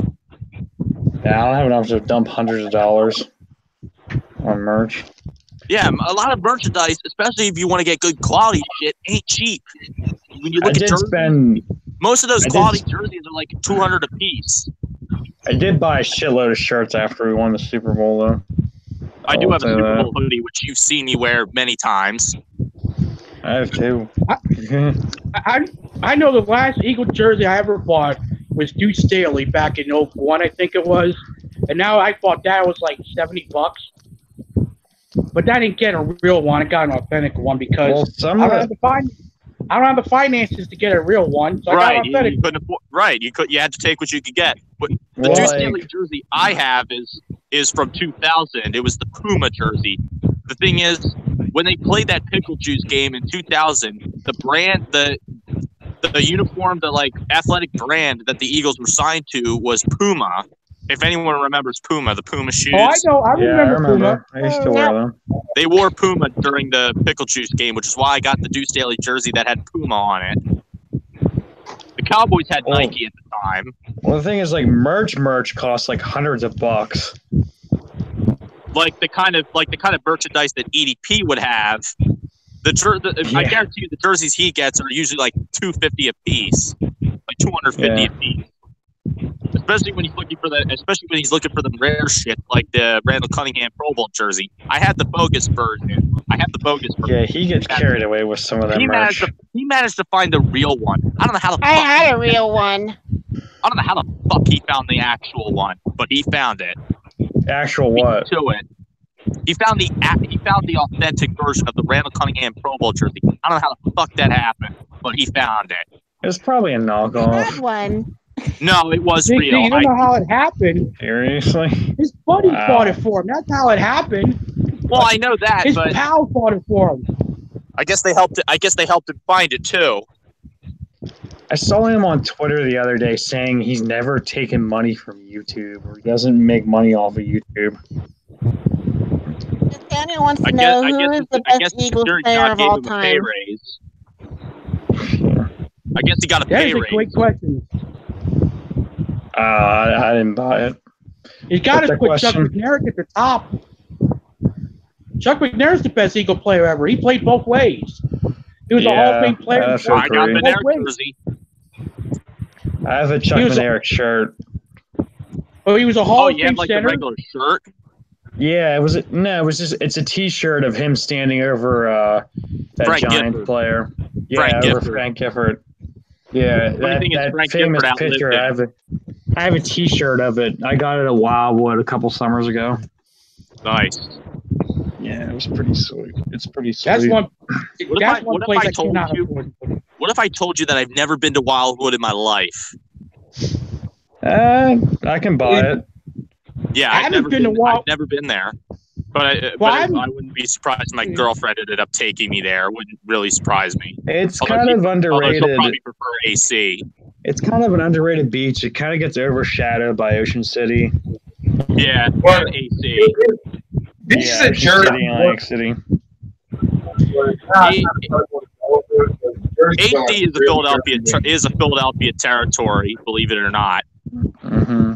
After all, the Philadelphia mob had control of AC because of the casinos. A lot of guys that they didn't want in Philly, they would place in AC so they didn't want to have to deal with them, like Nicky Scarfo, until Scarfo took over the mob after Testa got his fucking ass. Philip Testa, aka the Chicken Man, got his ass blown up when he was coming home from whatever in the middle of the night on his. I think it was early morning. He was coming home from something, and as soon as he opened up the door, a guy in a van from all the way across the street pushed the button and it detonated in his face, and he was killed. And this was after Angelo Bruno got his ass blown up from behind with a shotgun. By the way, if you ever look up Angelo Bruno, that's one of the first photos you'll see. You'll see a lot of photos of him with his face blown up from a shotgun blast in the backseat of his car. After he and Testa died, Scarfo became the leader. But until he was a leader, they placed him in AC because they didn't want to fucking deal with him in Philly because he was a hothead. I'll say the one downside to Wildwood is you're definitely prone to dealing with a lot of traffic because some of the routes there, you have to get off the highway. Sometimes you have to take some back roads that are sometimes like full of a shitload of traffic. Other than that, it's a great place to go to.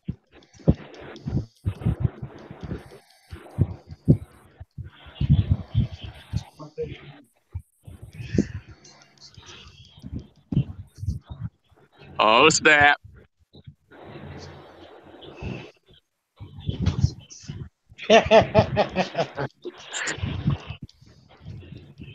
So now.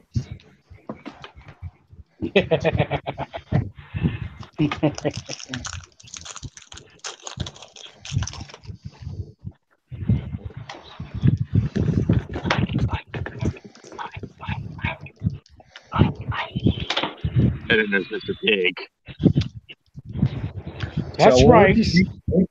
Guys, what would you say is, well, I mean, obviously your favorite Eagles game is the Super Bowl, but what's your second favorite Eagles game of all time? Body bag game. The what game? The body bag game. Yeah, what's your favorite game other than the Super Bowl? Yeah. I got two actually. One is either the Miracle in the Meadowlands. I'm trying to remember what year it was. Deshaun Jackson turned the punt. It was that one. 2010. Or I'm saying that, or I'm going to say the snow game as well against the Lions. That was actually one of my favorites too. Are we talking regular season game, or can we count the NFC title game against the Purple Freaks? In general, either or. Well, my first one is obviously the NFC title game against the Purple Freaks, and also I like the shutout against the Giants in 2014. I'd have to go with the All Black. Well, I know. For me, my second favorite game is the 4-for-1 game in '95 when Barry Switzer went for it on his own territory, not once but twice, running the ball with Emmitt Smith. And that '95 Eagles team was not talented, but they had a very good season. And Barry Switzer, that idiot, who's the second worst coach in Super Bowl history behind Pete Carroll, fucking decided to run the ball to Emmitt Smith twice in their own 29-yard line. And the Eagles won. I mean, that was my second favorite Eagle game of all time. They stop them again! They stop them again! I'd have to go with. I think it might be our regular season win over the Rams.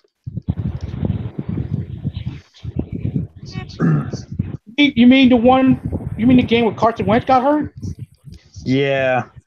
I was thinking that's my favorite. Call me crazy, but it's just because of how resilient the team was.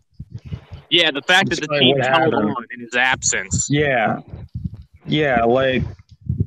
He barely hung on by a thread. Nick Foles was that good in that game, but he did just enough. He did just behind enough. that. Yeah, for sure. They had the no man left behind mentality. Yep. I'd also say I'm gonna have to say I have two again also. That game and the playoff win over the Falcons. In the divisional round. For recent games, I would definitely say the Giants blowout is my one for sure because of them stomping on the field. Which one, the shutout or the shutout? Yeah, in 2014 when those motherfuckers was talking shit all week. Yeah. Yeah. DRC is throwing up the 0 sign, even though he never won a freaking ring. People put memes online saying 0 points. Wait, can you guys hear me? Yeah. Yeah. What are you guys even talking about? I just came in. Second favorite Eagles games. Like, favorite Eagles game other than the Super Bowl. Oh, easy. Mine's the Meadowlands of the Giants. When Deshaun Jackson did that thing. See, that one doesn't resonate for me as much because, like, we didn't win another game that season. We really didn't. We really shat the bed, including losing to the fucking Purple Freaks. We lost to Joe fucking Webb. Man, we got into that game. We came right back. And, like, I think it was like, 7 minutes? Fucking team nosedive that year. And the mention I hate the Giants the most, so I love that game. What do you think our record's going to be this season? I like the divisional round win over the Giants more in 08. Oh, yeah. What do you guys think our record's going to be this season? I don't know. I don't make predictions until the schedule comes out. Me either. Yeah. I'm not going to do my schedule. You never know how they're going to set it up. Close to the preseason. I tend to cover that closer towards the season. I used to do it in EDP format where he did a pre-draft prediction and then he did a post-draft prediction. I'm dropping that all together and just doing it very close to the preseason. So I don't have to waste another video to try to pad my views. I knew we were going to play Jacksonville in the preseason, though. Bro, some people are getting hyped over it. I'm not really that hyped over it. Me either, because it's preseason, but... Yeah, me neither. It'll still be a thing. It'll still be some beauty. Yeah, they'll try to hype up that we're playing Jacksonville in preseason. Oh, yeah, they're going to. It's just media. Yeah, it is what it is. They're gonna treat it like a regular season game, and it's like it's preseason. No one cares. Yeah. It's preseason. Like Foles and Wentz are probably gonna play like 2 series, and that's it. Yeah, if they play at all, they're probably only gonna get like 2 drives. Nick Foles should have his number retired, for God's sake. One of these days. I don't want anybody to wear the number 9 ever again. I think it's going to be like unofficially retired, even if they don't retire it. What, you mean like number 12? Like, yeah. Yeah, number 12 is unofficially retired. Yeah, exactly. Like, it's not retired, but nobody's going to take that. Man, I hate Stepford Eagle fans, man. They can go to hell. They can go to hell. Stepford motherfuckers. What do you mean by if you don't know what Stepford means? Stepford basically means like the kiss-ass apologists, which are commonly found on Twitter, by the way. Many have blocked me, and I've blocked many of them. I thought you were talking like West Stepford or something. Stepford fan means a kiss-ass apologist. Apologist for what, though? That's what I like, don't get. For example, saying, "Oh, well, the team did its best when we got crushed by the Redskins," something like that, or "Oh, well, this guy never really got a fair shake, even though he was a loser." Yes, they are. I'm banned on Twitter because of my bad behavior I showed on there. Because I used to, harass Brookie 425 in Philadelphia. Who has me blocked, by the way? Because they're the biggest bitches in the world. Sorry, gamer. I apologize. They're the biggest losers. They're the biggest ass-kissing fans I've ever seen. I never forget 3 years ago, Kirk Cousins throws for over 400 yards, it seemed like.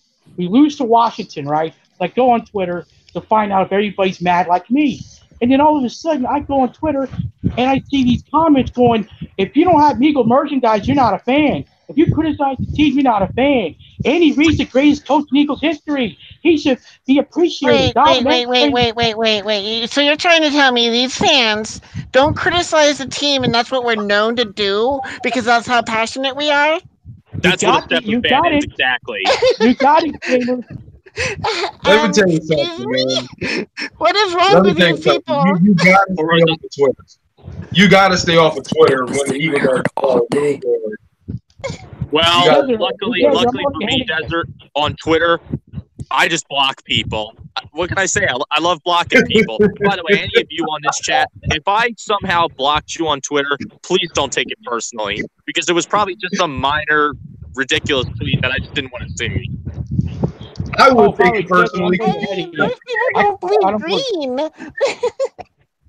You block me, you probably forget. I have no way to fucking reach out to you. They say, hey, you blocked me. You don't block me?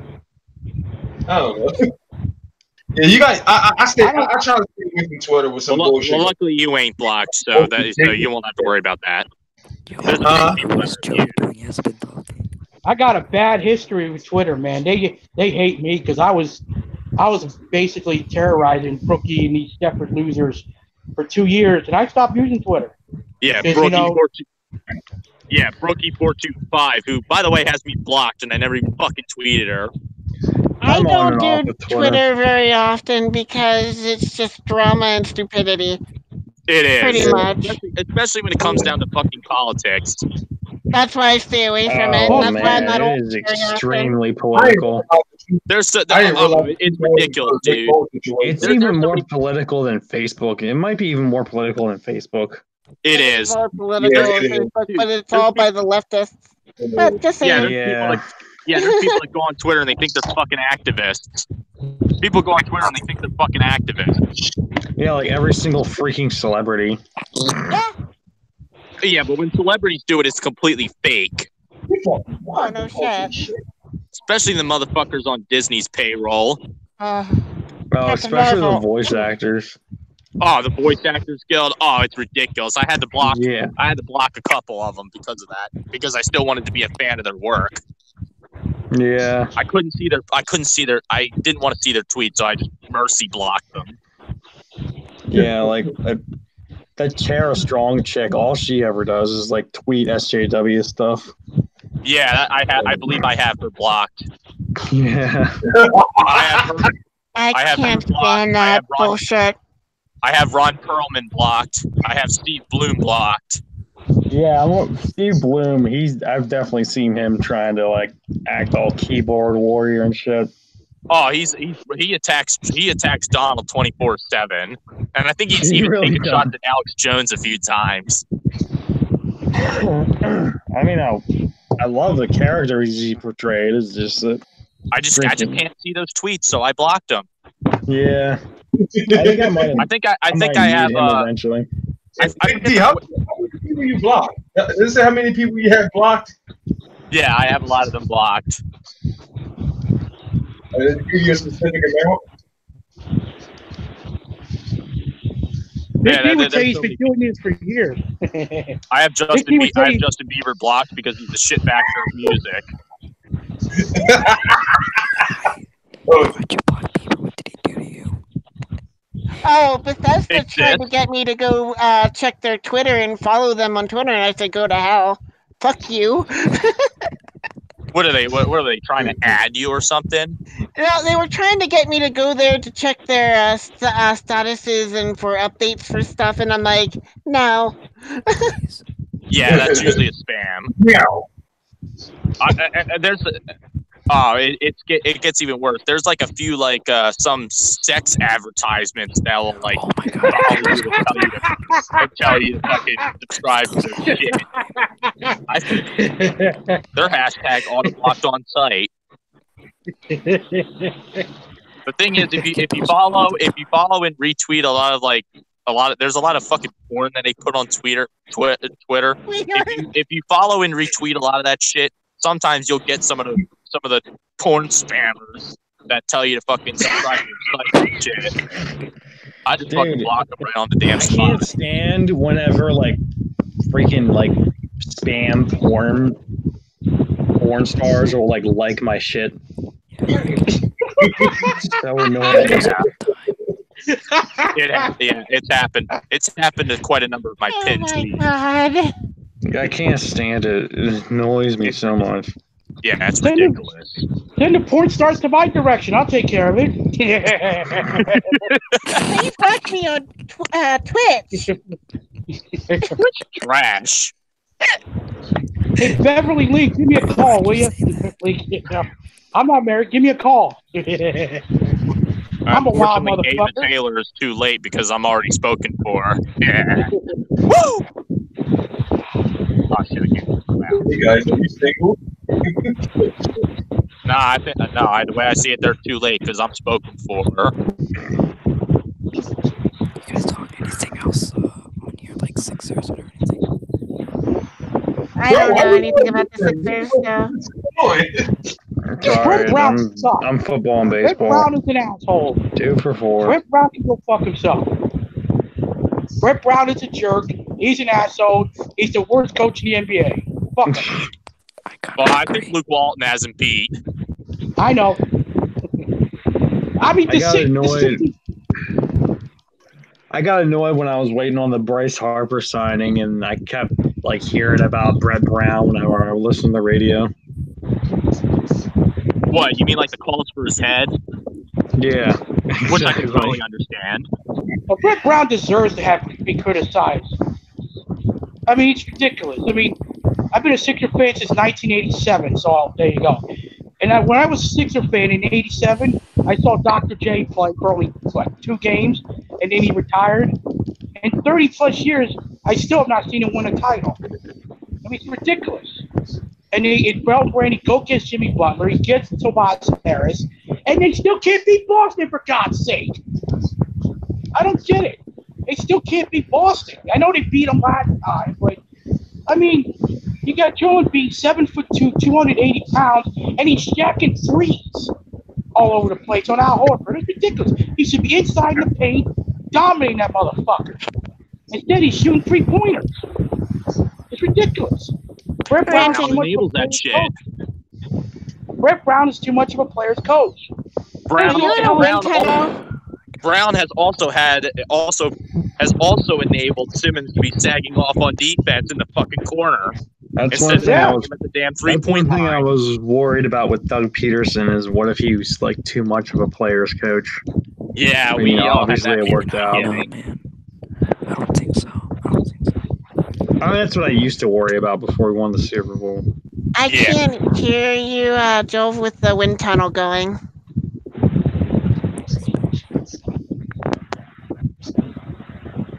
Whoa, why are you whispering?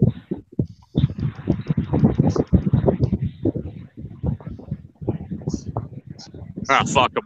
I'm watching my phone battery, so I'm probably gonna split once it gets to like 10%. Right now it's on 25.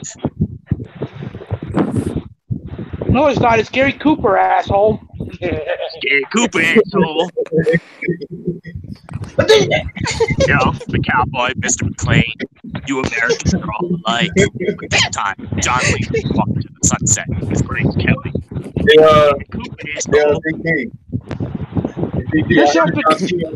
heard John Cena's champion yesterday. I can hear again. Yay! Oh, look at this. I'm out of darkness. Oh, hello. My God, look at this. I'm out of dark. I'm still in the dark because I'm outside. Hey, D, I heard John Cena won the championship yesterday. Wait, what? Yeah. Whoa, back up. He beat the shit out of Kofi. He turned heel. Whoa, back up. For like 5 minutes.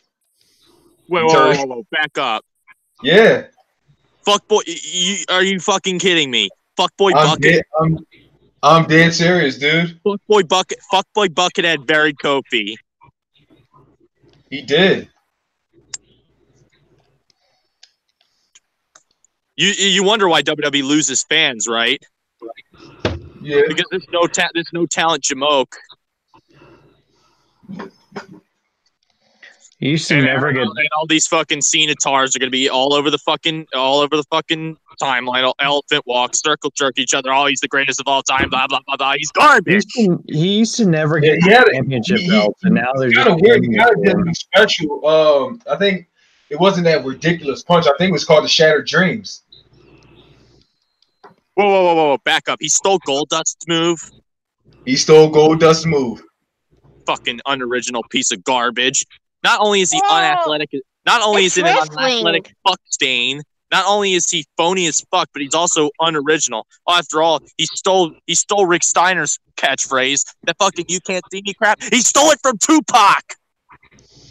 And he stole the champions here from fucking Jadakiss. I think I'm gonna keep my mouth shut on this topic. And he stole if you want some, come get some, fucking Rick Steiner. He stole this post from the fucking Dudley boys.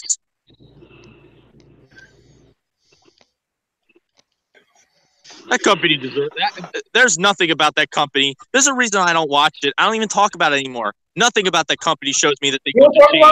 I see nothing with that company. I see nothing but arrogance and the inability to even take a shred of criticism. What they can't block is they have no one to blame but themselves. WrestleMania lasted until 12:30 in the morning on Sunday night. What time did it start? Like 7. Holy shit! Yeah. You want to know what the real problem with the wrestling business? That Stephanie McMahon is the booker and the fucking boss of the talent relations, and she shouldn't be a booker. She should not be a booker. What the hell does she know about in-ring performance? She doesn't know shit. Her husband should be the booker. Her husband Triple H should be the booker. Blame that on fucking nepotism. Well, yeah, obviously. What the hell is Vince thinking, giving his daughter, who doesn't know shit about wrestling, a job as being a booker and planning matches on who's going to win and how and why? It's ridiculous. Right. Her husband should get that job, not her. And she's one of the main reasons why I hate wrestling. And The Miz, too. Fuck that motherfucker. If The Miz was here right now, I'd kick his fucking ass. Oh, I can't stand Miz either. I still remember that motherfucker's title reign in 2011. You know who I thought was pretty overrated? Paige. What? I like that. Is it just me? Yeah, I mean, overrated. I don't know. I just for a woman who was she's been wrestling as long as she was, she just didn't really seem like she was that great. Every time I saw Paige, it looked like she kind of like a dead look, like she was too pale, like almost she put white paint on her body. Every time I looked at her, like the other divas were just better athletes than her. She's white as a motherfucking ghost. That's what I was trying to say. She could be from a certain part of England that doesn't get a lot of sun. I know Sheamus is white as a fucking ghost because Ireland doesn't get a lot of sun. Mm-hmm. They get nothing but rain. And Paige was a terrible heel. She really was. The whole "this is my house" shit was annoying as hell. Yeah. CM Punk turning heel in 2012 was complete horseshit as well. Yeah, Punk was great. I think I just realized that I've just been punked. What? The Desert indeed pulled a prank on me, and I don't see nothing. Desert indeed pulled a prank on me, and all I have to say is, oh wow, man. Anting, your wind tunnel's back. Oh, that's my fan. No, dude, yeah. He's got to have his fan on because. I like to have my fan on. It's relaxing. It helps it helps with my anger management. You know. Hey, whatever you can do to help. Whatever works. Besides that, I'm a crazy motherfucker. What can I say? That's why I got a successful channel. That's why I got a successful channel. Despite the fact that I've been kicked out 60,000 times. But you not successful. You only got 43 subs. I got 229. I mean, I run circles on that fucking four-eyed freak. Yeah, I got the big names going to my channel.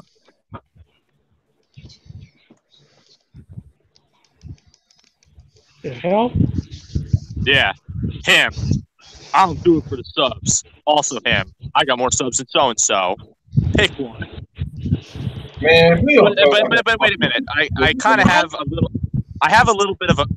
I may probably be disappearing if once this gets to 10%, but before I end up going in the near future, I do have a little bit of a poem that I need to tell.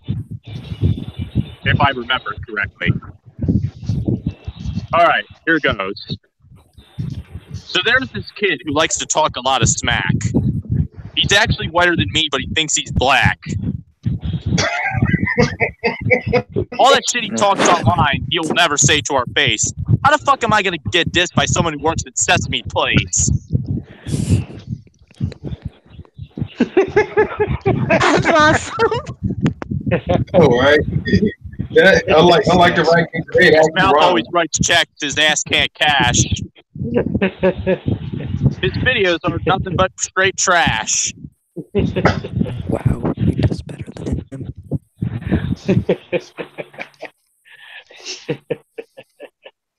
Yeah, but it's so accurate too. Oh yeah, versus nodes. You know one of the funniest things that outside. Yeah, he is. I'm in my bed. It's so funny. Yesterday,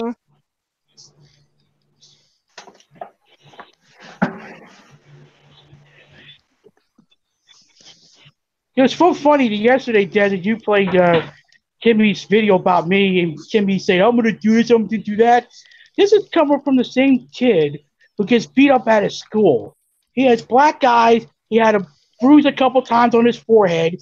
His classmates and a dent. His classmates, his own age, kick his ass. They watch this channel just like we do.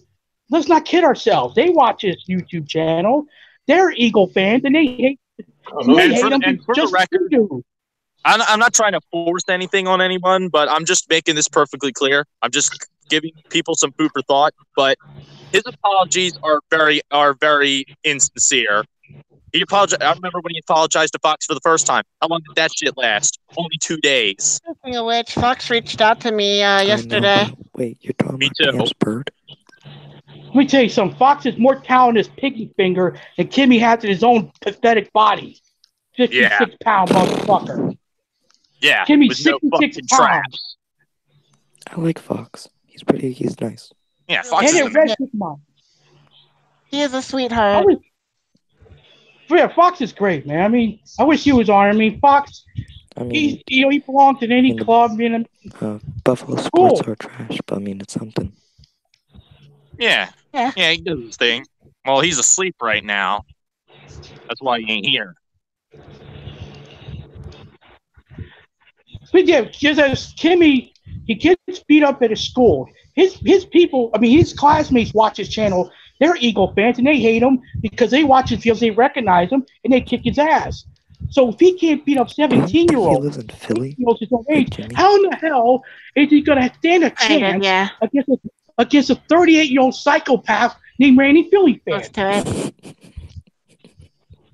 And the motherfucker even tried to come at Joey.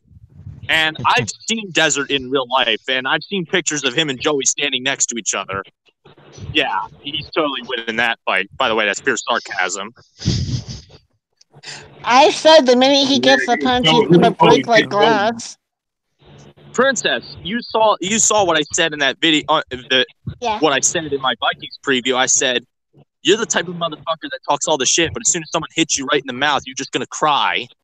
Who are you guys talking about? You're gonna cry." Take a guess. I really don't know. I don't know, it's not even like the person picked on, like that's messed up. Benji. Yeah, I own real estate in Kimmy's head. I'm the reason he's the way he is. Well, yeah, but not like me. Come on, not like me. No, he's got you on the brain more than he's got us. That's what I'm trying to say. That's what I'm trying to say. I own his ass. He's my bitch. Sorry, gamer. I own his ass. I think even one time he told Philly his wife to die, I think. I would just like to address something. I am not the asshole people think. A lot about Philly 500, so yeah. I am not the asshole people. I don't know who this you guys are talking about. Eagles cringe. Yeah, nobody. Oh, yeah, I've been hearing about him a lot. Yeah, just the anorexic anathema. Oh. In case that goes over anybody's head. It kind of sounds like he's the new REG. Everybody keeps talking about him. He's just popped up out of nowhere. That's why he's the anorexic anathema. 2 big point. I just call him a cesspool. Anathema means something or something intensely disliked or hated. It sounds like he's doing it on purpose. I mean, why else would you call yourself Eagles cringe? He doesn't. That's what came up with that name for him. I can answer that question. He's trying to be like EDP, his idol. He's trying to be like his hero. He worships the ground EDP walks on. So yeah, you're right. He's doing it on purpose. The thing is, he plagiarizes everybody. He plagiarizes everybody. He's plagiarized you, Ranning. He's plagiarized EDP. He's plagiarized 500. He's plagiarized Nitro many times. I mean, I see. He's piggybacked off Nitro multiple times, especially with the Saquon Barkley shit. Well, remember, he also made a couple videos of him shirtless. He got that from me. Now, I know I'm a fat motherfucker, but come on. See, Please don't remind me of that. I still have nightmares from him. Thanks, Desert. The bottom line is, yeah, I'm, fat, but you know what? I'd rather be fat than weigh 60 pounds. He's all skin and bones. I'm all man. He's all boy. You know what I'm saying? Yeah. Not even a boy. They're insulting boys. Sorry. Yeah, more like an alien crack child. There you go. Big D, I said this. Kimmy's face looks like a baby's ass. Kimmy's face looks like a baby's ass. Yeah, he does have the face of a baby's ass. Babies' asses are cuter. True. That's true. That is true. That's absolutely true. Yeah, Kimmy dissed babies, of course. He made fun of babies. Yeah. Made fun of them. Making fun of Fox's disability, the fucking jerk. What a fucking asshole. How can you be an asshole making fun of people with disabilities? And people say I'm mean. And people tell me he likes to yell at kittens. That shit really irks me.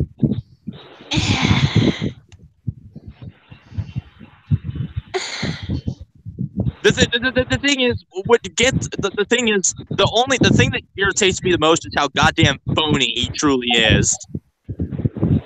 And I swear to God, just to try to make excuses, he inadvertently admitted that he was a fraud. He admitted he was phony inadvertently to try to make an excuse. He's a phony.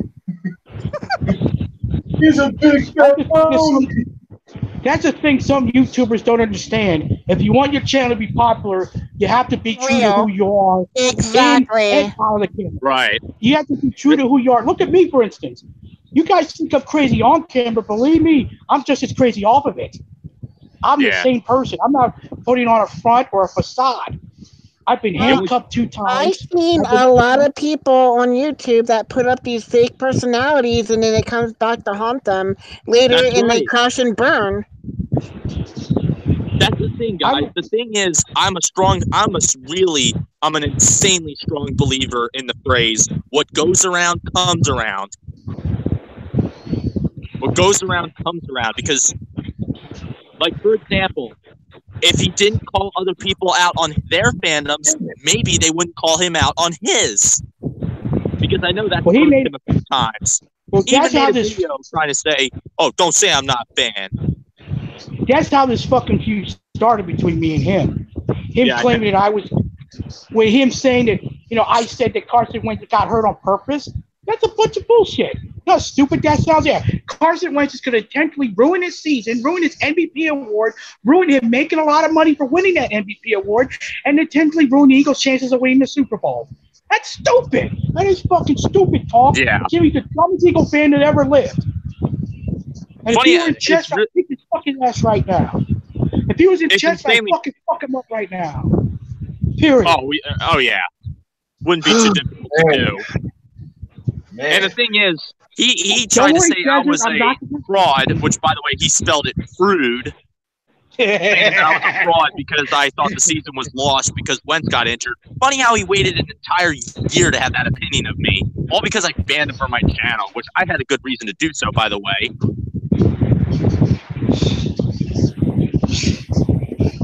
You know what I would do? Here's what if Kimmy ever came to Chester, I would show it on my live stream live. Randy Philly fan versus Kimmy. You know what the best part about this? I will get away with it. I'm not going to be arrested. Why? Because I can always play the breaking and entry card, the trespassing card, and the self-defense card, and I got mental problems card. Unfortunately, I wouldn't be able to do that because New Jersey doesn't even have it. In Jersey, self-defense is illegal, which is complete horseshit. What? Self-defense is illegal in New Jersey? God damn. Yes. I'm not kidding. I never heard of this before. Illegal? God damn. Jeez. Yeah, like, for example, even if you fucking shot a dude dead when he was going to kill your family, you'll still get locked up. That is a stupid fucking... What are you supposed to do? If somebody shoots you, let yourself die and have your life end? That's ridiculous. It's stupid. Jersey's one of the most fucking liberal states in the entire country.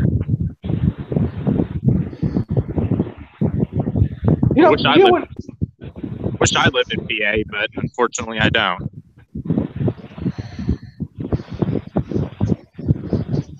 That's the one. It's the interesting thing about us Eagles YouTubers is that the only local guys are Lord Brunson and myself and Desert and Jake Reynolds. I think I could be missing people, but event status is from Philly. I know that.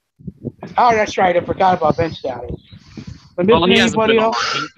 He's been semi-retired from YouTube. I could have sworn he was fully retired, but then he made a short comeback. So he's semi-retired. Okay, you live in South Jersey, right? Yes. Now, and Timmy, what am I saying?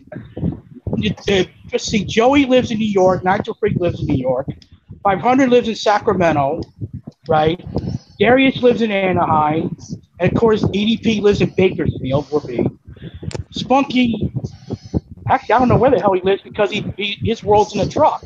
So I don't know where he lives at. I think he's originally from Maryland. I could be wrong. Yeah, Baltimore, ain't it? Yeah. Was he from Baltimore? All right. Who else am I thinking of? What else am I thinking of? Oh, shit. I'm at 8%. It really sucks having to do this, but I think I got to split. Hey, see ya, Big D. All right. If I do come back, I might come back, but we'll see. But I'll probably be in my bed. But I'll be back. Probably. I don't know. All right, man. I'll probably be on for like another. What time is it? Like another 1:40. Yeah. Fuck you, Joey.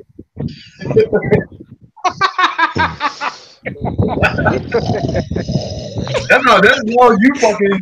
That's how he sleeping. He's getting sleepy over there. Hey, wait a second. That's what I do on my live sometimes. That's why 500 calls me King Sleepy. Here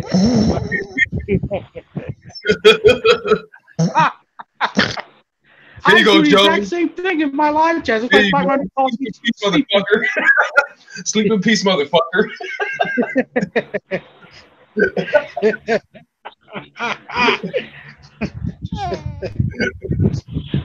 Woo! Hey, brother, you there?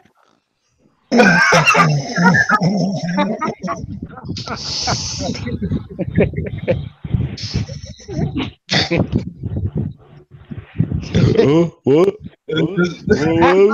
Yeah. What? No, that's how I be. That's how I be when I fall asleep.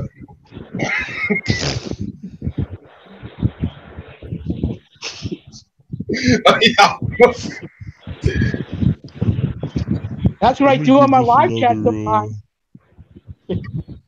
He be fucking, Joe be fucking taking forever on fucking Anthem. You gotta grab this loop. You gotta grab that loop. And he's yelling me to hurry up. It's like, what? What? Yeah, exactly. What happened? You wanna check all his gear and shit. You go to Forge and shit. Make sure you talk to everybody.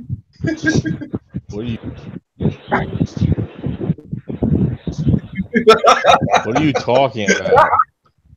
Oh, nothing. I say you take forever with Anthem and shit. I'm probably the least person that takes less time to get ready.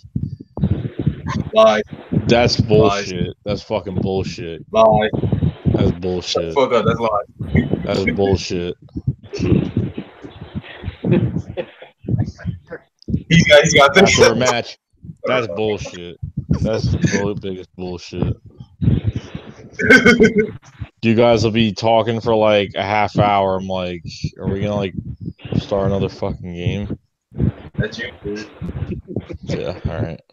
You sit there debating, are we gonna fight that fucking offset queen or I don't fucking know. Did they add in more strongholds yet? I'm not even gonna bother updating that fucking shit. It's probably nothing special. I mean, I almost uninstalled it, but I didn't know if we were going to play that again or not, so I kept it. I mean, I feel bad for Joey. I mean, he spent almost 100 for that game. Yeah, they add a legendary mission now. Well, not now. They had it. Okay. Unfortunately, I don't know what else we can really play till September, so...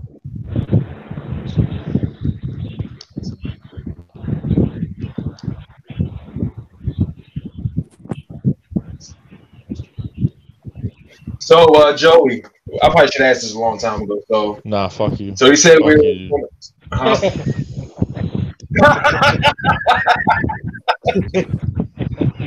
Why are you serious? What do you ask me? I'm not sure if it was you. Yeah, we were talking about Darrell Dude, I Henderson. can't hear you. Huh? I can't hear you. You can't hear me. No, now I can. Fucking Joey muted. Okay. Oh. I was about to say fucking Joey muted. So Darrell Henderson is we get another. Is the guy want to talk to him again? Yeah, it seems like they're pretty interested in Darrell Henderson. I wouldn't mind him. Him behind Coleman. Him Is he- behind Howard would be nice. Is he a second rounder or? Probably. Most likely. I don't think he's going first round. I think Jacob probably go first round. Though, do we really? Are we really going to target a running back early though? Nah. Well, the second round's not that early. You got 2 picks in the second round. I wouldn't be surprised if we draft an offensive lineman, to be honest with you. Not early. It depends. I don't know. In general. It depends if we get Duke Johnson, I guess. I think that Duke Johnson's like a fallback move. It could be. I can't see us getting Duke. Too many running backs. Someone's gonna fucking leave.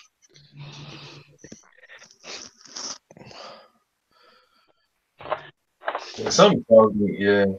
I just feel like they're gonna move up. I think they're gonna move up and get a pass rusher, or they're gonna draft a pass rusher anyway. It doesn't matter, but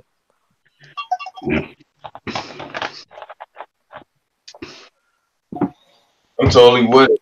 We definitely need a pass rusher and bad. Well, there's a lot of options, ways the Eagles can go. To be honest with you. I mean, personally, I think the biggest pressing need is linebacker. Yeah. You need a linebacker. Sure. I was expecting us to pick one up in free agency. A nameable one. To be honest, all you got is Nigel Bradham. That's it. That's all you got is Nigel Bradham. That's it. Ford is going to be good in packages. The pass rush definitely regressed last year. Yeah. Well, Bennett was in the backfield a lot. Yeah. What the fuck? But honestly, like, I think the Bennett though. Now I forgot.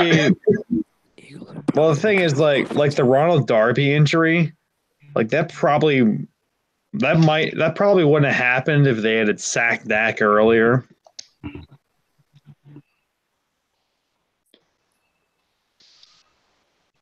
Because when that play happened, it was like because Dak was about to get fucking sacked, young and then stud, so we need badly. Yeah. Yeah. Hopefully, Derek Barnett comes back. Keep getting these fucking dudes full strength. I don't know how Amari made it. Well, any Dallas Cowboys fan who's been celebrating, they won the NFC's 2 out of the last 3 years. We in the middle of it, we won the fucking Super Bowl. Fuck you, Drew Pearson. Yeah, winning a Super Bowl this millennium's a lot better than quote unquote running the East. Yeah. Yeah, they're delusional. And Drew Pearson, go fuck yourself.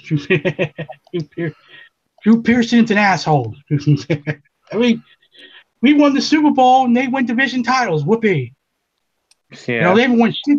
They haven't won shit. Now they're the ones gloating about participation trophies.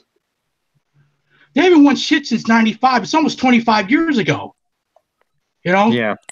They haven't won shit since the console wars was a thing. Like, we don't want to hear it. I care less who's better. I want the better team. They're like, Dak does this better. He's more of a leader. Like, who cares?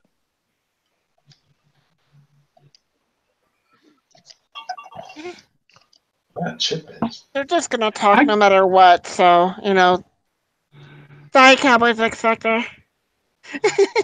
It's just the way it is. No, and then they say that we have an injury-prone team. Like, what does that mean?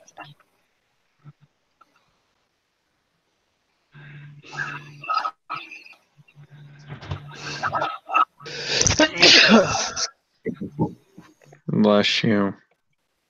Nah, I got the same 3 strongholds. I got the legendary mission, but that's about it. Oh wow, they still didn't add in what they promised. And it's April. I knew it wasn't even gonna bother. I got it. I mean, the legendary mission is not too bad. I think that's just a. I think that's like a infinite purple mission. Well, the legendary is supposed to drop a guaranteed legendary. That's kind of the point behind it. No, that wouldn't be fair.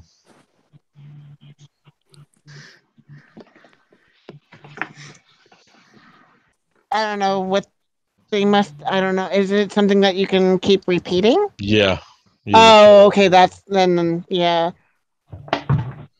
I heard differently, so I don't know. I haven't been keeping up on it lately. Do you guys think that Jalen knows what's running his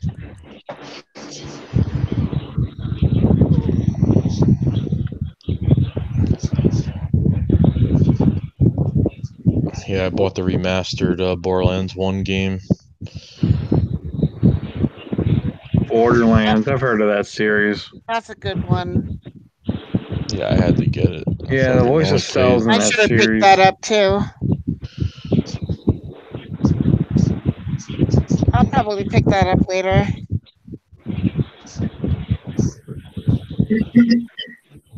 Is there a new Borderlands game out? September. Borderlands 3 is coming out in September. Yeah. I can't wait for that.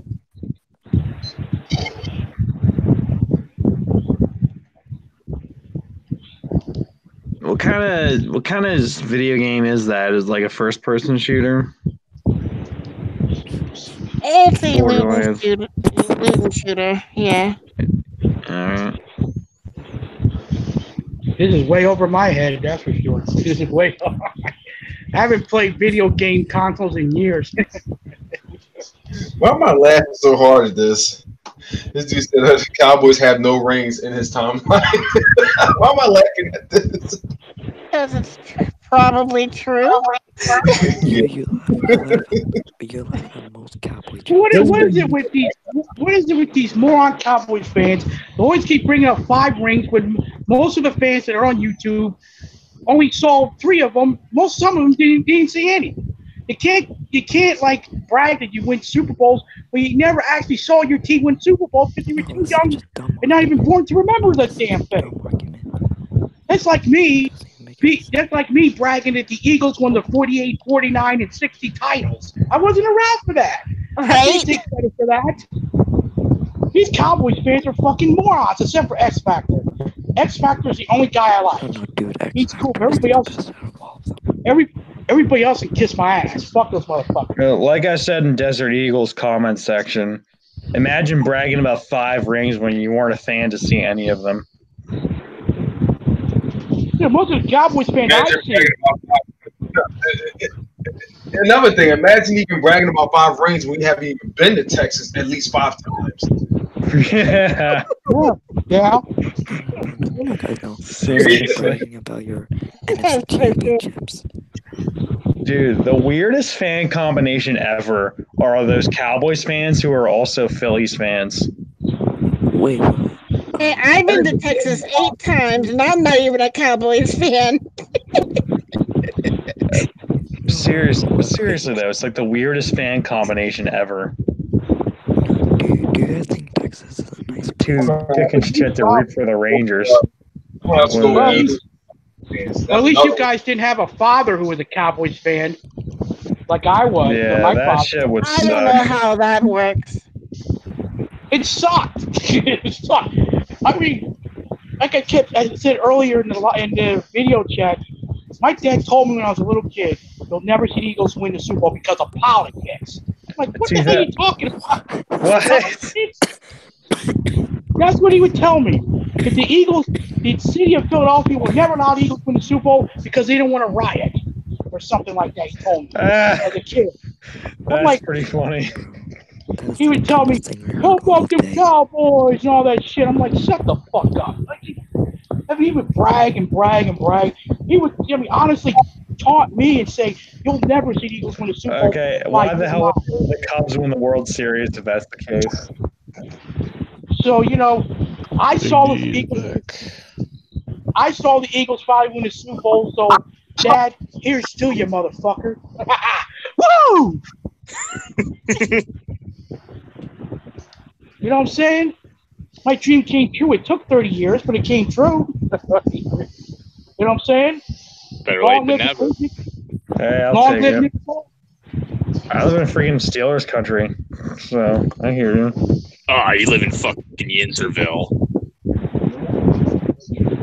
What the fuck the Steelers fans, though? They're not Cowboys fans. They're like, we win 6 Super Bowls. You stupid fucks. You've only seen 2. Not 6.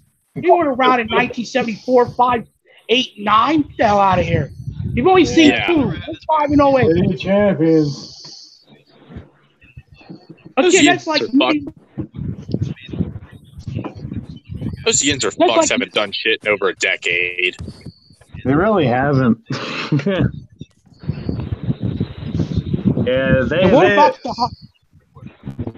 Yeah, so many of them hate Tomlin. Yeah, Tomlin is basically the NFL equivalent of Brett Brown, except he has championships. Tomlin is getting the freaking Andy Reid treatment. He ain't going nowhere as long as he keeps producing winning seasons. Here's one thing he has in common with Andy. Can't manage a game clock if his life depended on it. Do you think the Steelers are probably... Can't what? Andy Reid can go straight to hell, man. Can't manage a game clock. Oh, yeah. Andy Reid can go straight to hell. He can go fuck himself. Choke artist, motherfucker. I was actually rooting for Andy Reid in that AFC Championship. I wasn't. I was in New England. I was in New England. That's how much I hate Andy Reid. But and then I was so pissed at him for screwing that game up. You guys have no idea how badly I hate Andy Reid. Oh, I do. I know. I know you know, Big D. But the rest a lot of people your age hate him especially. I don't hate him as much. Let me tell you something. They choked in 2002, right? They choked in 2003. They lost 3 straight NFC championship games, 2 at home. Yeah. They choked against Tampa Bay. They choked against Carolina. He's a loser. He's a fucking loser. Yeah. That brings back some really bad memories. He's so stubborn. One thing. Wait, hold on. You guys can agree on one thing. Andy Reid was good at drafting. I hate Andy Reid. To an extent. He sucked. I hate Andy Reid. He didn't give a shit about linebackers. He didn't give a shit about second string running backs. Motherfucker couldn't have sent count worth a damn. He fucking took Freddie Mitchell over Reggie Wayne. He took Jerome McDougal over Osi Umenyiora. He also picked Freddie Mitchell over Steve Smith. And Chad Oakland. He drafted LJ Smith over Jason Witten. Or was 4th round? I can't remember. The problem with Andy Reid, he doesn't know how to clock management. Yeah, I already mentioned that. He can't manage the game clock.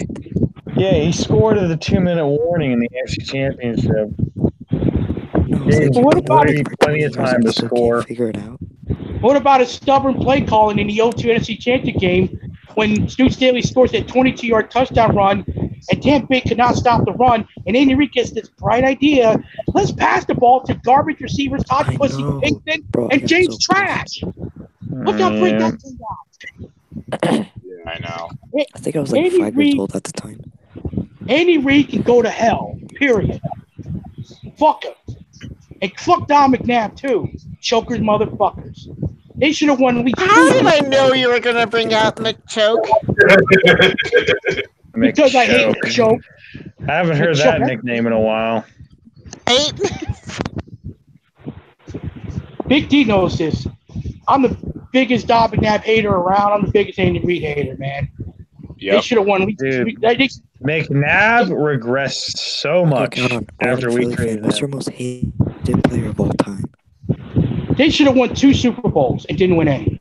And there's people like, Andy Reid's the greatest coach in Eagles history. Go fuck yourself. No, he's not. Oh, Greasy Neal is, you dumb fucks. Do your fucking research on the entire Eagles history, you dumb motherfuckers. How about that?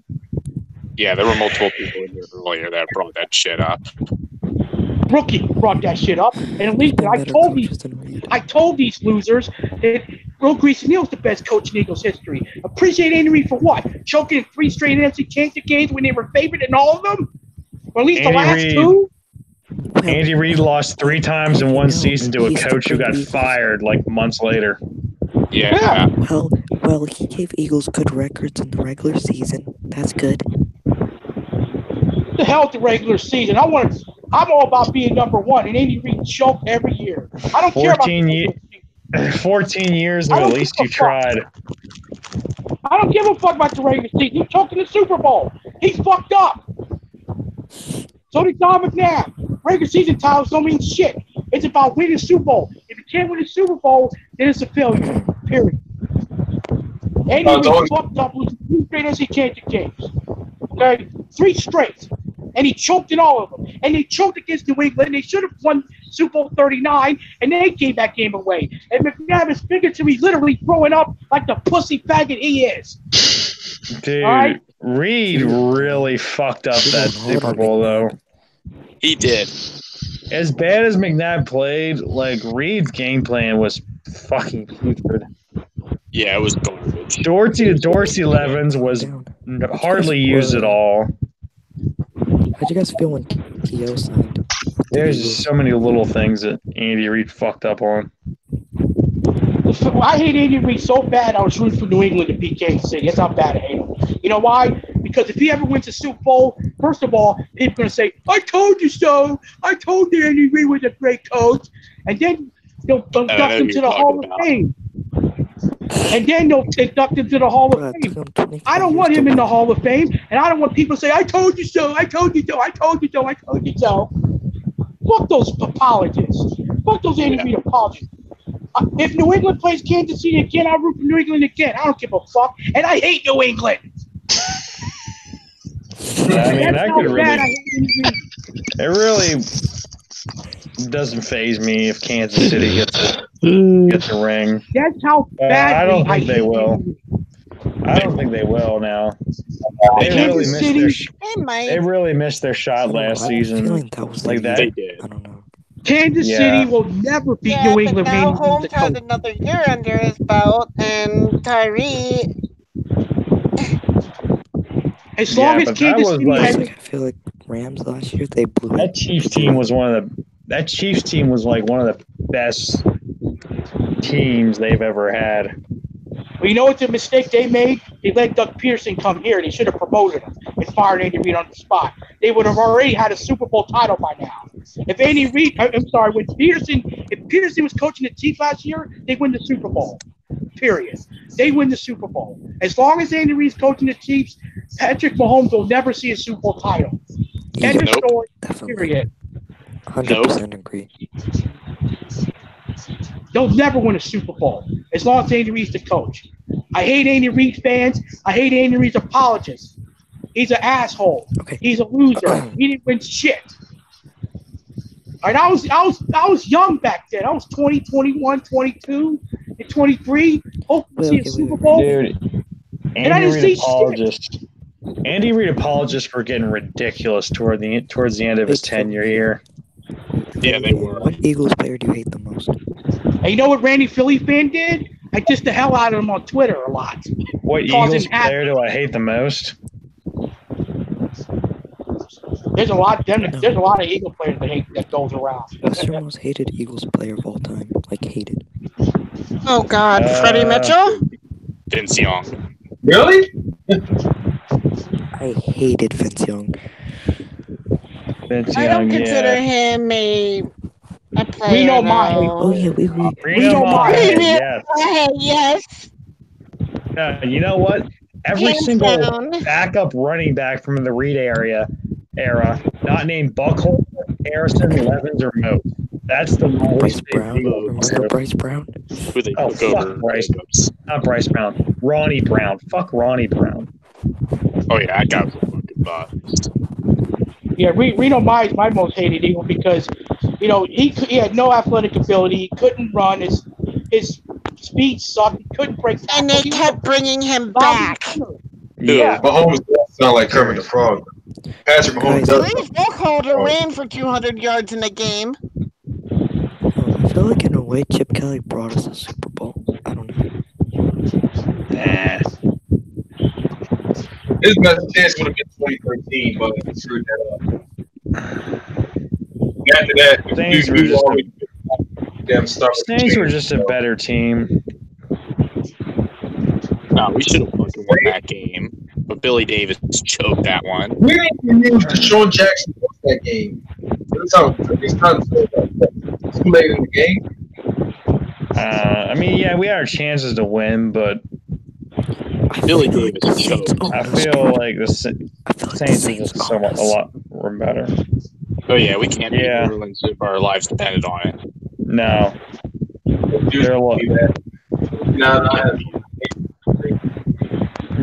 they're like freaking what New England is to the Steelers. That's what the Saints are to us. Or like what the Packers are to the Cowboys. Yeah. Oh, I have a feeling we're going to beat them next time we play them. Wait, where's it going to be? Philly or New Orleans? You know why the Eagles? It doesn't matter, in my opinion. I think the Eagles will win no matter where they play them. You know why the Eagles lost? You know why he lost to the Saints? Because of Nitro freaking Timmy guaranteeing a fucking victory, those assholes. Guaranteeing a fucking victory. They guaranteed a fucking victory. Freak, am I the only one that doesn't like him? They fucking shut up. He said he didn't care if it's against the cap. He wanted Nick Foles to stay on the team. Yeah, well, guess what? I want a fucking 1955 Ford panel truck, but that ain't never gonna happen. He's like, he brought us a Super Bowl. Yo, what's up, PR? What's up, PR? PR's back PR.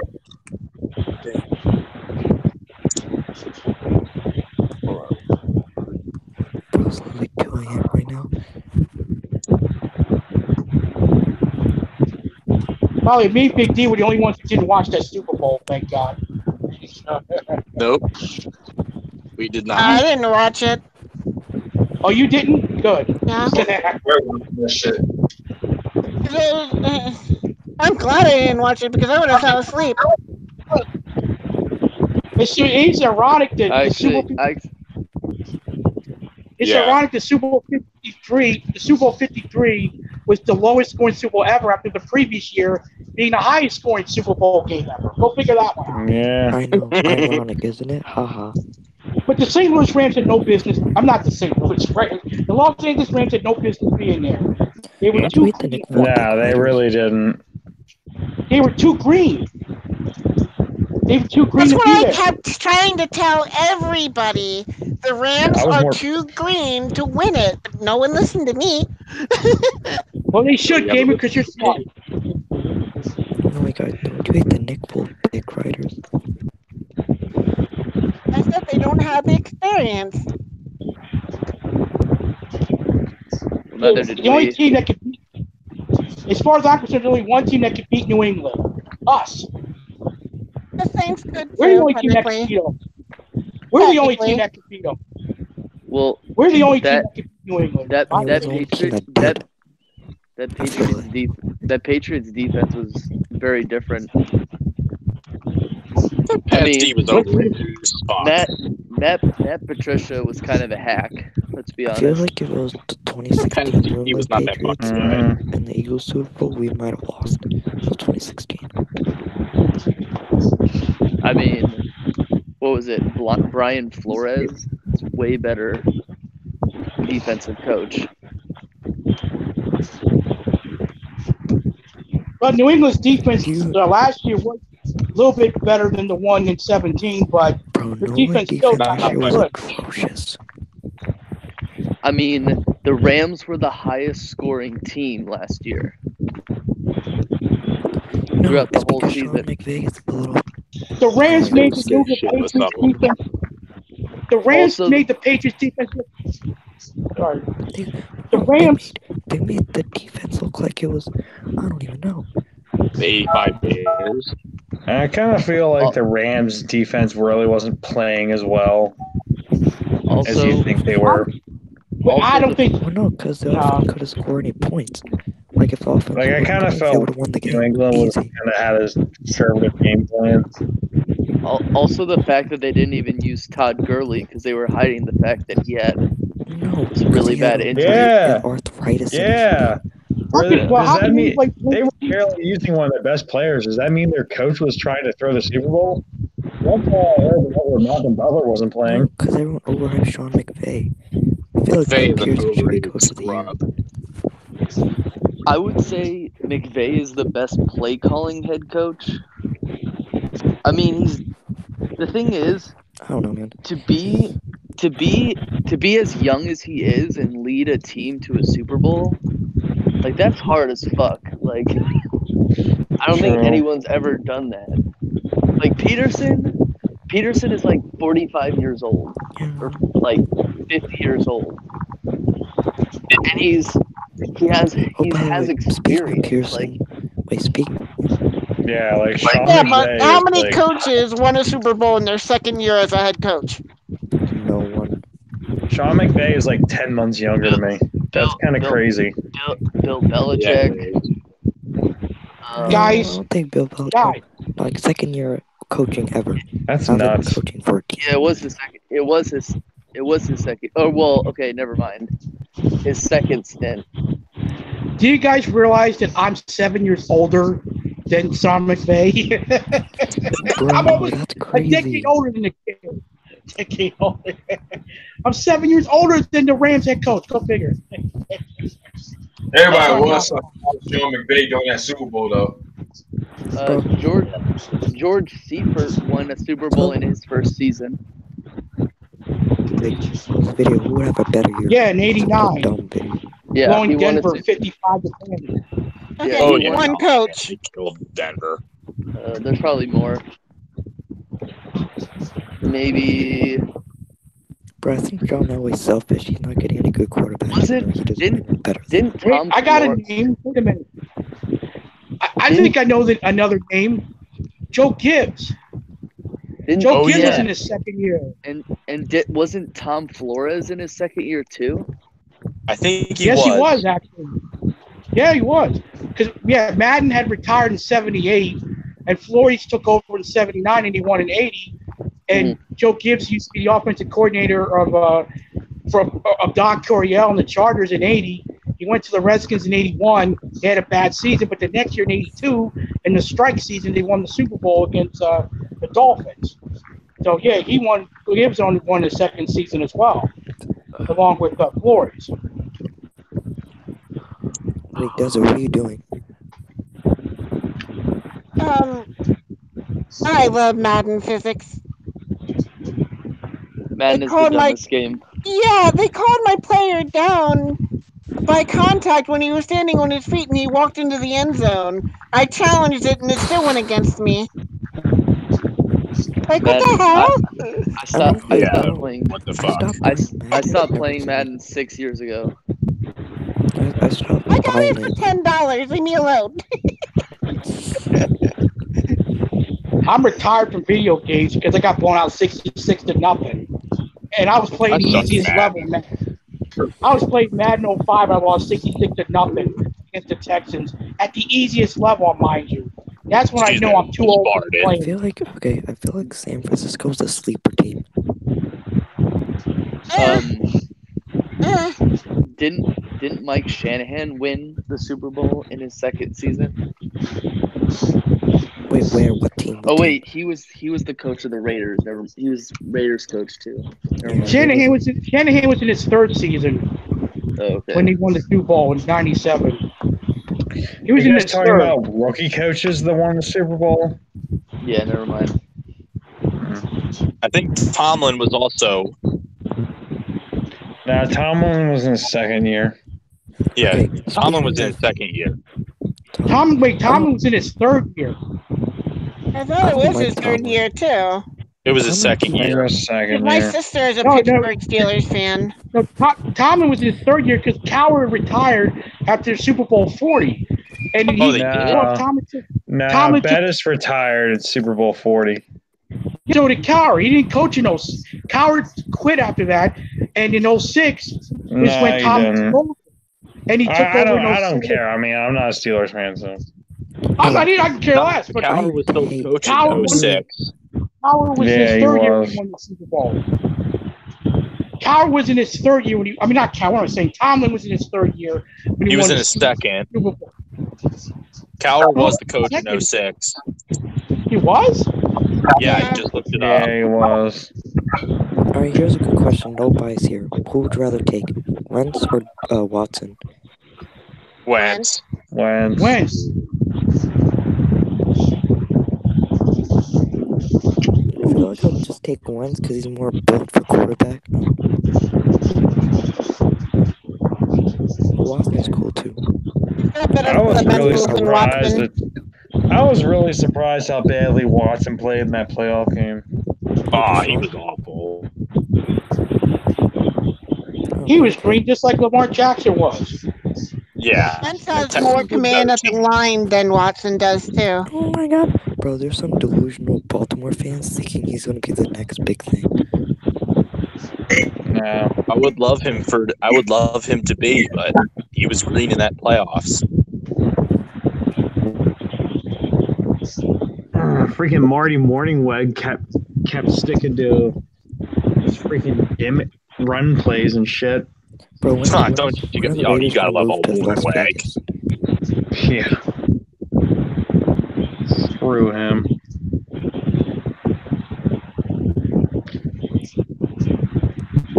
Which running back do you think the Eagles will draft if they draft him? Miles Sanders. I think they might draft like Darrell Henderson if he's available. If not, they'll go Miles Sanders or like a David Montgomery or something. Bro, I saw this NFL mock draft where the mock draft was terrible. I hate mock drafts. They predicted the Eagles to take a safety in the first round. Oh my god. Why? They're so pointless to me. Yeah, they are.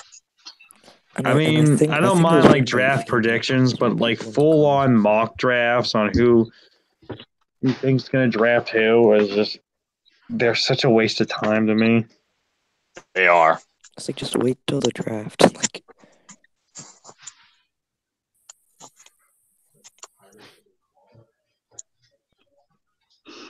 I'm sorry, but when you're doing mock drafts, that's when you know you're just bored with things going on in the sports world. Yeah. So no one ever accounts for trades when they do these mock drafts. Right. Teams trading up and trading down. No one ever accounts for them. Mock drafts. Well, when they do, it's so outrageous of a trade, it's unreal. it's kind of hard to do like. I mean, you can do like live mock draft, like when the draft's actually going on. That's different, but.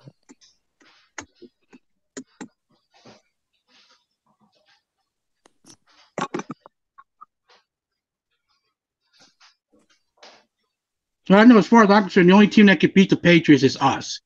That we're the only team that could beat them. Because I think everybody else is scared of them.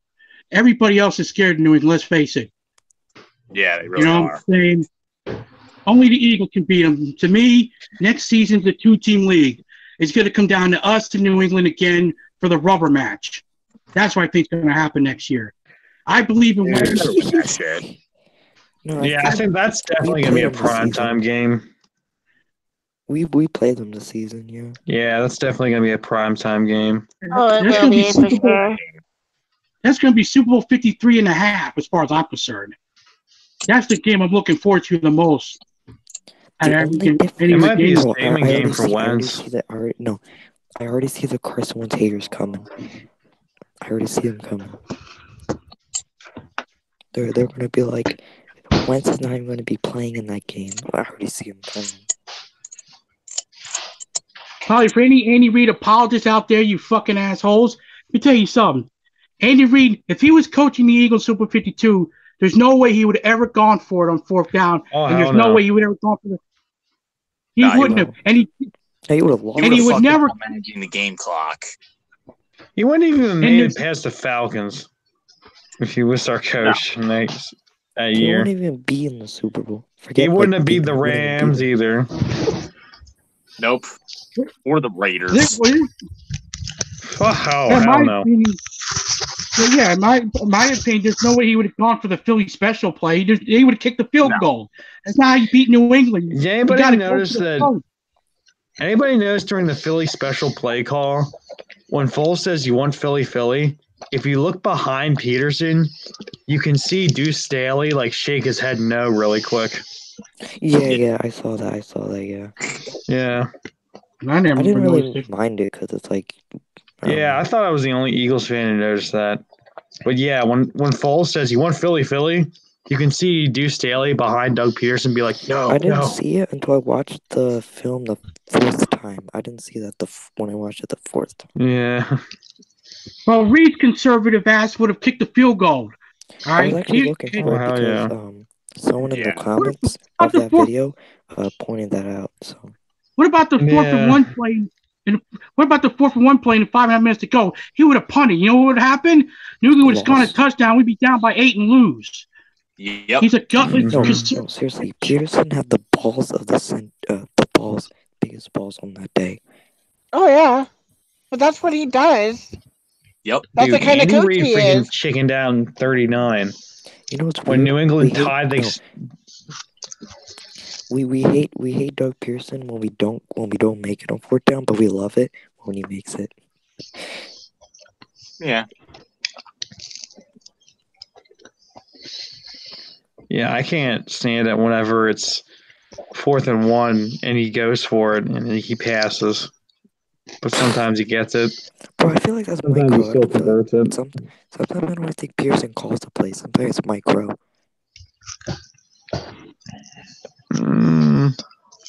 They mix it up, I'm sure. Behind some play designs. Why do they keep micro? Is there I don't know. Because they don't like to fire coaches after 1 year. Yeah. You know, that makes sense, actually. Like Juan Castillo. Oh, my God. Oh, man. Hate him. No, but there's no way. I will always be fucking jabroni. Okay. That guy. Why'd you bring up that fucking jabroni for, man? Come on. He's a jabroni. That was my least favorite. That was my least favorite Eagles season of all time. The 2011 season. Coach of all time. Favorite season of all time? I was talking about my least favorite season of all time. Oh, mine has to be that. At least you young motherfuckers didn't see 98, if you remember it. I vaguely remember 98. Mine has to be 2012 because it was I remember, didn't we get shut out on Monday Night Football that year? Yeah, I remember. We also lost to Ryan. Yeah. I remember my dad talking about that. Eagles were 3-13 that year. That was the worst season they ever had. They lost to Ryan Leaf that year. Yes, they did. I remember that. Yeah, I couldn't figure out how he lost to Ryan Leaf. Yeah, they made Ryan Leaf look like Joe Montana. Right? I was 7 and I was 18 back then. Boy, those were the days. It's that was the worst Eagle team I've ever seen. That was bad. One of the ones that I still think is one of the worst is the coach we got. Oh, I can't even remember his name now. The guy that we got in the early 90s? Rich Kotite? Yes. That fucking scrub. I just hear Joey just drinking soda. Rich Kotite's a piece of shit. He was a dumb fuck too. Oh yeah. You know what the hell he's talking about. They should have hired Jeff Fisher, who ended up going to Tennessee. He helps him go to Super Bowl, and he hired the fucking Eagle. Bro, why is Jeff Fisher so bad? Yeah, Fisher was the defense coordinator. Because Fisher couldn't keep up with the times. Richie Kotite was terrible, man. Lucky you guys didn't get to witness like, you that. know Man. you're bad. I witnessed it. Okay, you know you're bad. Oh, you did? When Oh, you make yeah. when the following year Jared Goff looks like a stud, you know you're bad. Like, I remember being really little and watching every Eagles game from then till now. I never missed an Eagles game. By the way, I would like to say I this. started watching the Eagles like 2008. I think I remember. By the way, Bryce Pop, go fuck yourself, you fucking asshole. You fucking cheap shot at Randall Cunningham. I hope someone. You remember Baker? I think his name was. He cheap shot at Nick Foles. You remember that? Yeah, I remember that. He's a fucking thug. Fuck that fucking hog egg. I remember when D'Angelo and then he cheap shot to Jason Peters too. It was bad. I remember D'Angelo cheap shot at Michael Vick in 2010. Okay, here's an interesting question for you. Like blow them out like that when. I have an interesting question for you. What's your favorite lineman of all time? And it can't be Jason Kelce. Bro, I feel like we're gonna dominate this division. Trey Thomas. Like, Redskins, Cowboys, and Giants are not even doing anything. Mine's John Runyon. Another one from that era. Mm-hmm. Yeah, Trey Thomas would be my pick.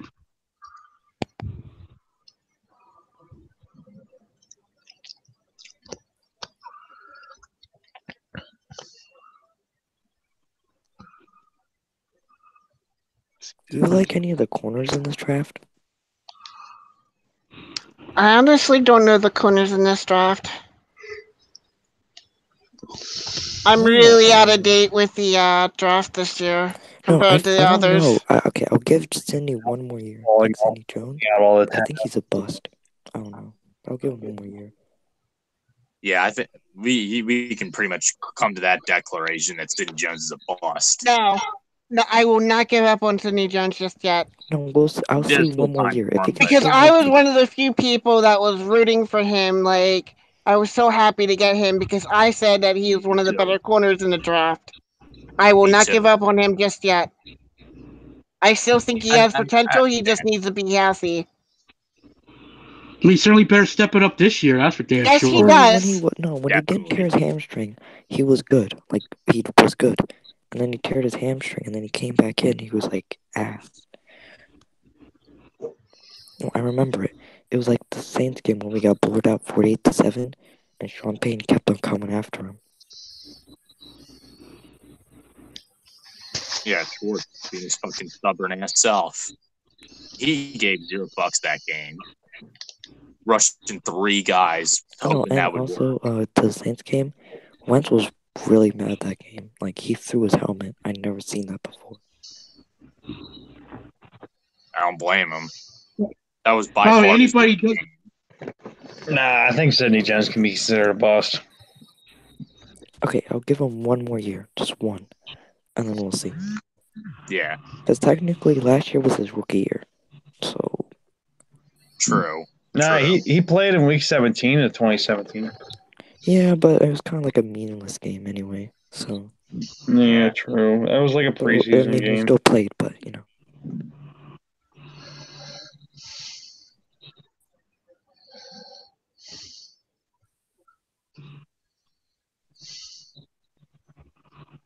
Oh, I'm a fan of LeBlanc. Yeah, he's kind of come into his own.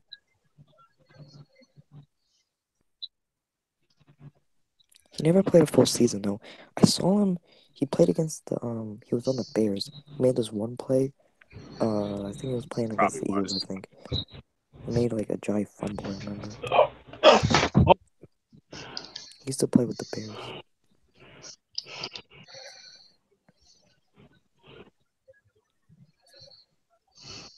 By the way, Bears fans suck. What? This one Cowboys fan. Even had this one called Alshon overrated. Oh, well, no, you know why that is, Big D, because Alshon. No, they're salty. This one Eagles fan. Yeah.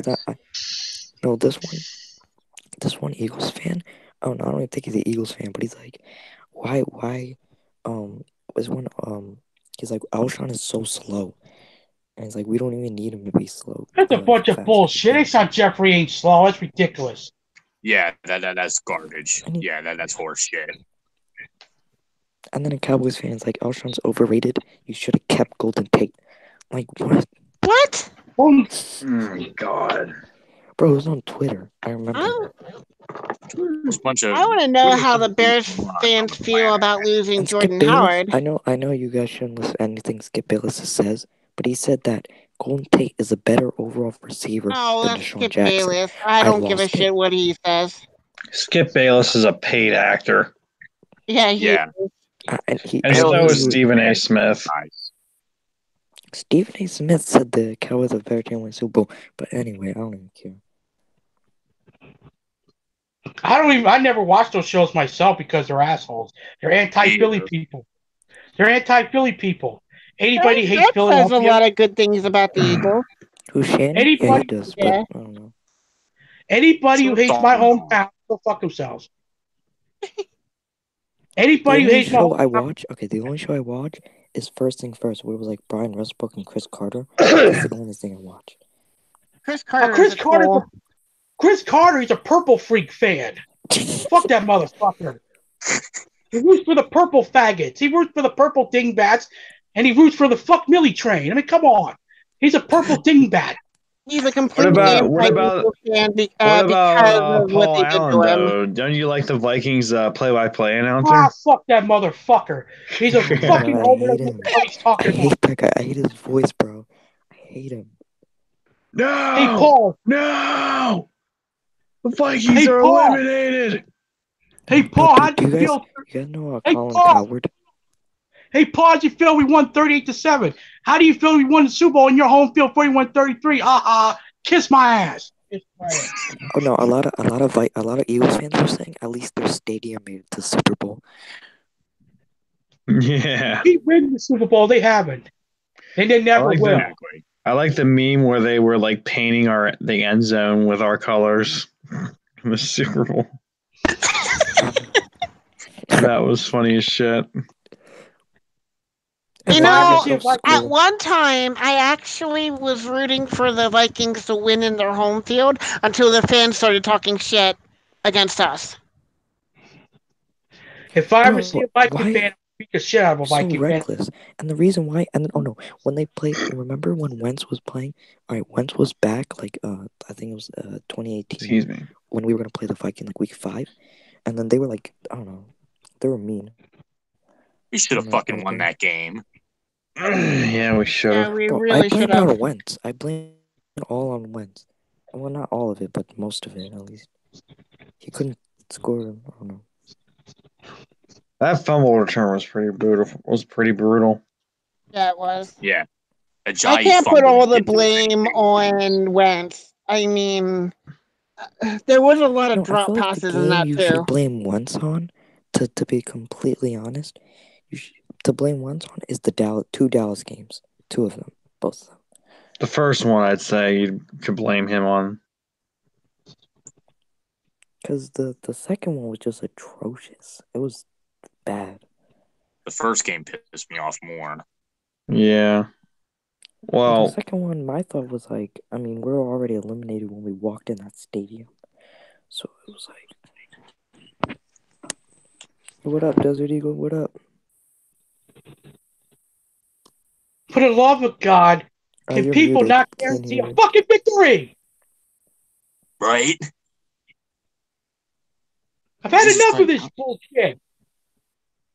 Oh, by the way, you're muted. I'm telling you, next person who fucking guarantees a victory and we lose, I'm going to kick your ass, period. Where that motherfucker anything. I hate when... What are you talking about, Alshon?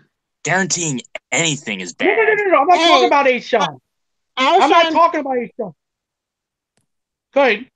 Yeah, Alshon, because he said we were going to win a Super Bowl, and then we did. Remember when Jalen Mills went on live TV?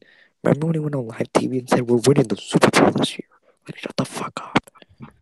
I'm talking about Kimball and Nitro Freak. They guaranteed a victory. It's their fault the Eagles lost. I don't care when players say anything, because you still gotta play. But when fans say it, it's like, they fucking do it. Yeah. Nitro Freak and Kim, you the one.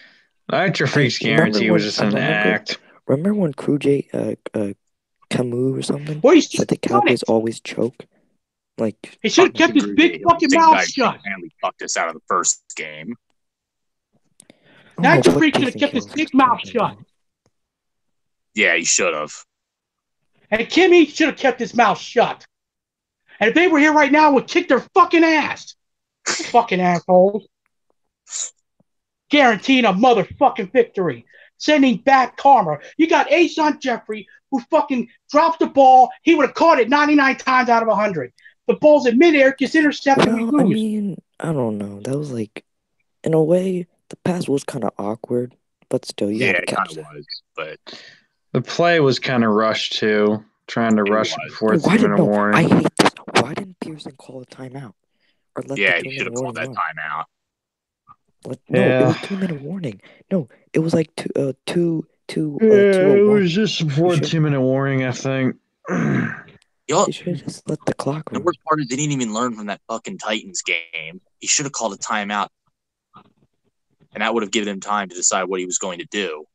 Well, no, he didn't even need to. It was going to be a 2-minute warning anyway, so it was dumb. No, he should have let it go to the 2-minute warning. By the way, Browns fans can go fuck themselves too. They suck. Why now? I have a little Brownie fan in me. But they're the best fan base in the NFL. No, they're not. We are. Okay, but I hate the bandwagon ones, bro. There's some cocky bandwagon ones. I hate them. Like, we're gonna win the Super Bowl. Like, no, you're not. They won the Twitter poll. They're the best fan base in the world. Like I said earlier tonight, it's great on paper. Let's see how it translates to the field. Yeah. When the Browns beat the Jets, the fans acted like they won the title. I wonder who won the title the previous year when they were 0-16. No, they were so happy because they finally won. We were holding the Vince Lombardi trophy. They were 0-16. They act like they won the Super Bowl. Those losers. They're morons. They're idiots. I like those memes about how, like, oh, we didn't lose. The parade's at 11 when they tied the Steelers. Oh, man. They should have beaten the Steelers. They didn't lose, No, they really should have. Steelers has a bad habit of losing to bad teams. Yeah, they should have, but they choked. Dude, Hugh Jackson, I hate him for not starting Baker. I actually do. He should have been fired after 2017. Yeah, he really should have. No, what do you expect? Then he went on Colin Coward like... That's Jimmy Haslam for you. No, then he went on Colin Coward like, it was a business move. Like, what?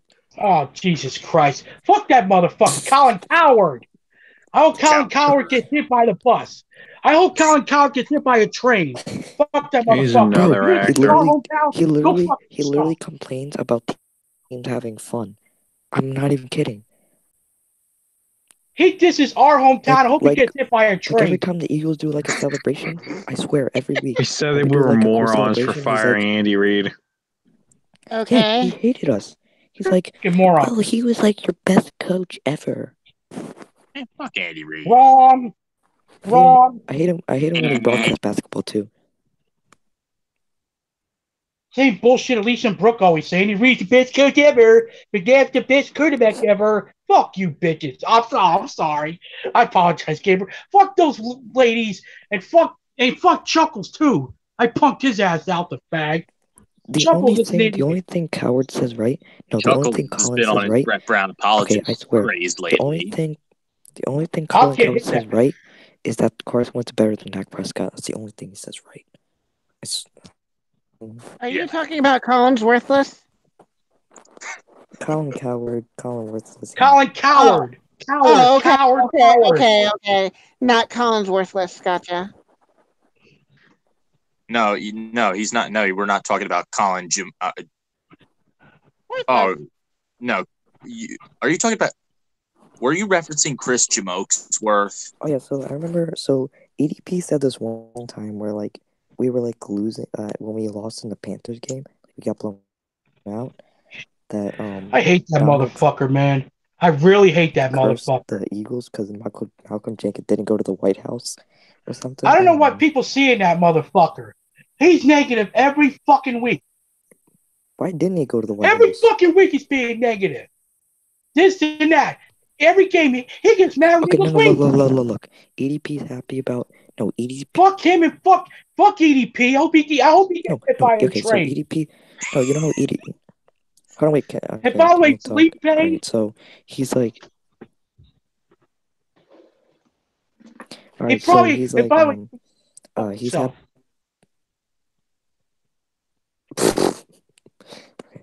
So ADP's happy about the Jordan Howard trade, right? But in a couple of weeks, he's gonna be like, "I hate." Yeah, he's gonna demand cut him right now. Cut him right fucking after a fumble or something. Anyway, I gotta get to bed. Thanks for adding me. Okay, he wanted Foles cut as soon as he won the Super Bowl. I think I remember that. He's another actor. I think he wanted Foles cut. Like, I don't get the appeal. I really don't of this motherfucker. The first time I ever saw him was when he showed his ass on Bitterbird's channel. That was the first time I remember. I remember that exact stream. I remember.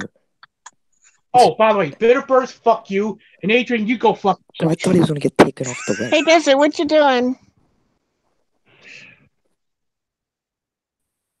I don't know. Adrian doesn't really like the Jordan Howard trade. Like, he doesn't think that big of it. I wonder if Felipe got his rabies shots yet, because he is a horse jockey hugging EDP. You know, he probably fucks around with Felipe all the time. Felipe, Mr. EDP's horse jockey. He should get his rabies and tetanus shots by now. It's been over a year since we hugged each other. Wait, are you talking about Adrian? Wait, are you talking about Adrian from the Bitterbirds? Adrian can go to hell, motherfucker. He wanted Mike Smith to be fired. I don't know. He can go to hell. He wanted Mike Smith to be fired, for God's sake. He's a hypocrite. Who? Mike Smith, the Phillies baseman. Fired? Phillies Hall of Fame third baseman from the 70s and 80s. He wanted Mike Smith to lose his job because Mike Smith made a dishwashing comment about, his wife does the dishes. So Bitterbirds and Adrian found it to be disgusting, and they found it to be sexist, and they actually advocated for Mike Smith, the greatest Phillies player ever, to get fired. Yet Bitterbirds, the hypocrite. Bitterbirds are fucking hypocrites. It's okay if EDP shows his fucking fat ass. That's fine. But God forbid Mike Smith makes a fucking joke about dishwashers. Get the hell out of here with that bullshit. Yeah, catering to that PC crap. How do you feel about Philly 500? Like Philly 500? Now there's the man right there. That's the GOAT of Eagles YouTube. I respect him more than anybody. I love him. He has a lot of my respect. You're by don't can dig by here. No, I like his intros, especially the one They're when funny. he's like John Wick or something. Yeah, it's Gary Cooper, you asshole. He's picking the NFL draft. Teams picking the NFL draft. That clip with Sports Fury, where he shot the Nerf gun at him. Yeah, that was cute. Fucking Sean's from the Sports Fury. Maybe you should have worn goggles next time. One cowboy at a time. Yeah, 500. Cool. Anybody who doesn't like 500 can go to hell. Period. Yeah. Now, I don't think. I think Cowboy X Factor and Sports Sean. I don't think they're delusional Cowboys fans. They're not. They're realistic. They're cool. They're cool. They're the only Cowboys fans I like. Do you know this one guy named JJ Trilla? Nope. I have no clue that motherfucker. He comments on every video like Wentz's glass prone Wentz, you're creating an injury prone team. Yeah, I blocked him. Amari Cooper tore Ronald Darby's ACL. Like some dumb shit. Hey guys, and girls, if you guys are so pissed off about Cowboys fans this year, all you got to do is say two numbers: 9-5, 9-5, 9-5, 9-5, 95.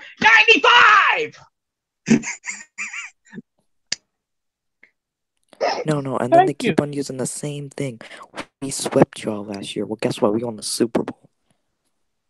Yeah, you motherfuckers had 3 separate Super Bowl caliber teams in 07, 14, and 16. And what happened? Lost. Well, I want to say 16 because Dak was still a rookie, so I don't really count that. Well, maybe you can count the 16 one, but point is, they choked. They choked. They couldn't get the job done. But when we had that Super Bowl caliber team, we made the most of it. We made it happen. I'm gonna say one thing. Dez did get robbed on that catch. He did get robbed. I'm just saying. Yes, he did, but I'm glad it happened. I wouldn't agree to be. I'm glad it happened, but yeah, he did get robbed, yes. But I'm glad it happened. Yeah, me too.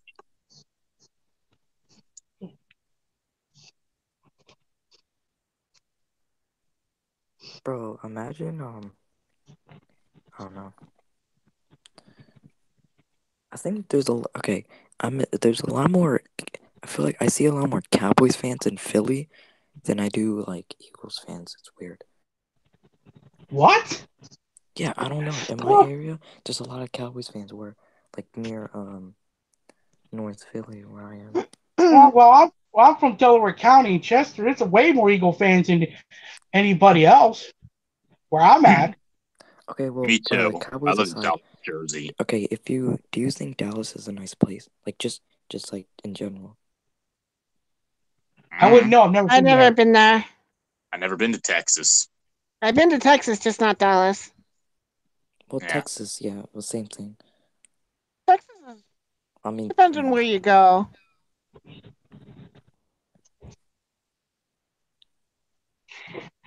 What is Dallas playing? I don't know. Lord Brunson, there's like Lord Brunson keeps on making videos about Cowboys fans. Yeah. I don't even pay attention because it's just kind of sad. Like, I don't say anything, but like, I don't know. And then I was like, why even give those fuckers attention? Well, and then he made this like he'll do like the community post on YouTube where he'll post, I'm just gonna say it, but they're meaningless stats. Like, I'm just being honest. Like, yeah, they kind of are. Like, Wentz is rating outside the pocket or something. I don't know. Yeah. Like, as long as he wins the game, that's all by me. You know, fantasy people care about the stats. I'm gonna be honest. Only fantasy people. People that use yeah, but there are a lot of stat sexuals out there. Wow. Stat sexuals. There you go. Was there any orgasms and because of fantasy league? That's You'd be surprised, dude. No, but was there orgasm? There's one Cowboys fan. No, some Cowboys fans say, like, if you look at Dak and Wentz's career stats, Dak has every stat better than him. Okay. Whatever. And you know what I say? You forgot the one stat. Dak has played more games. Yeah. And there was also this one other one. Like, out of all 48 games Wentz has played, or has, like, something, he only missed 8 of them out of those 48. Yeah.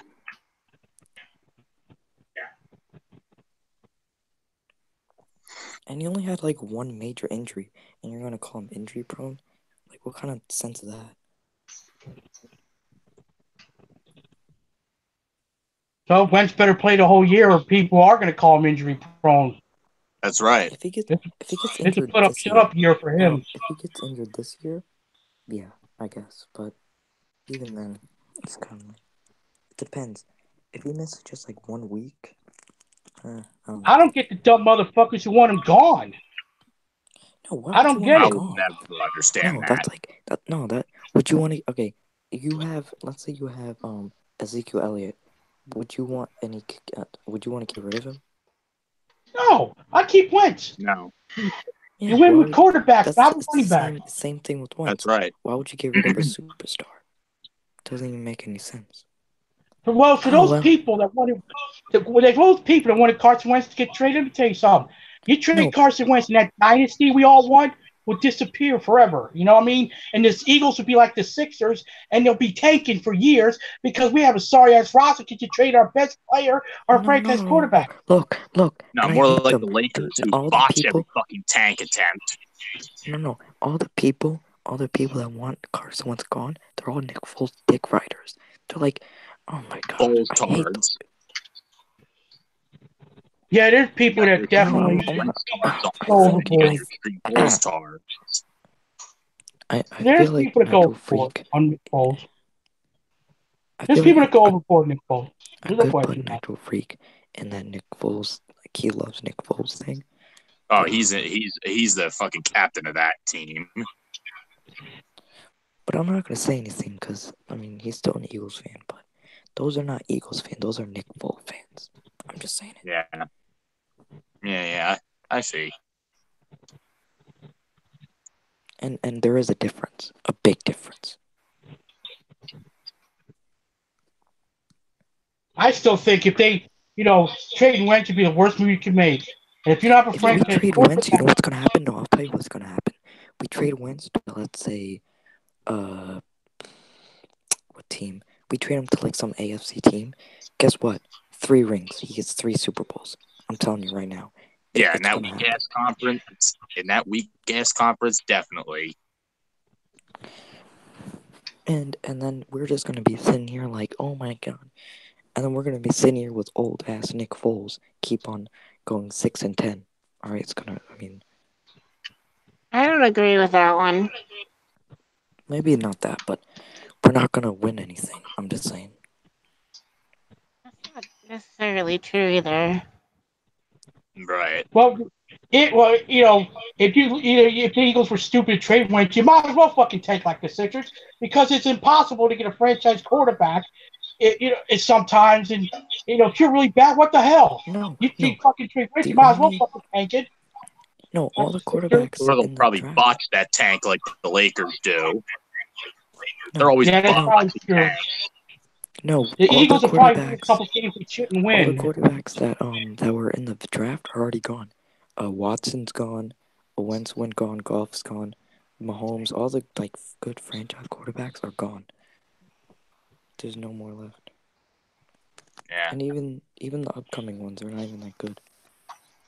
The only one that's kind of good is Tua, but he's going next year. So.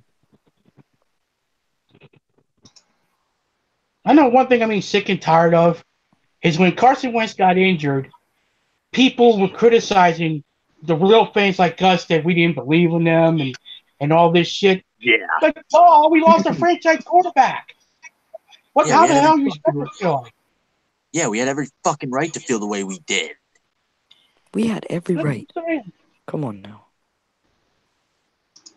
I remember that. No, and then the Nick Foles dick rise. When we say something bad about Nick Foles, then they say we're Nick Foles haters or something like that. That's dumb.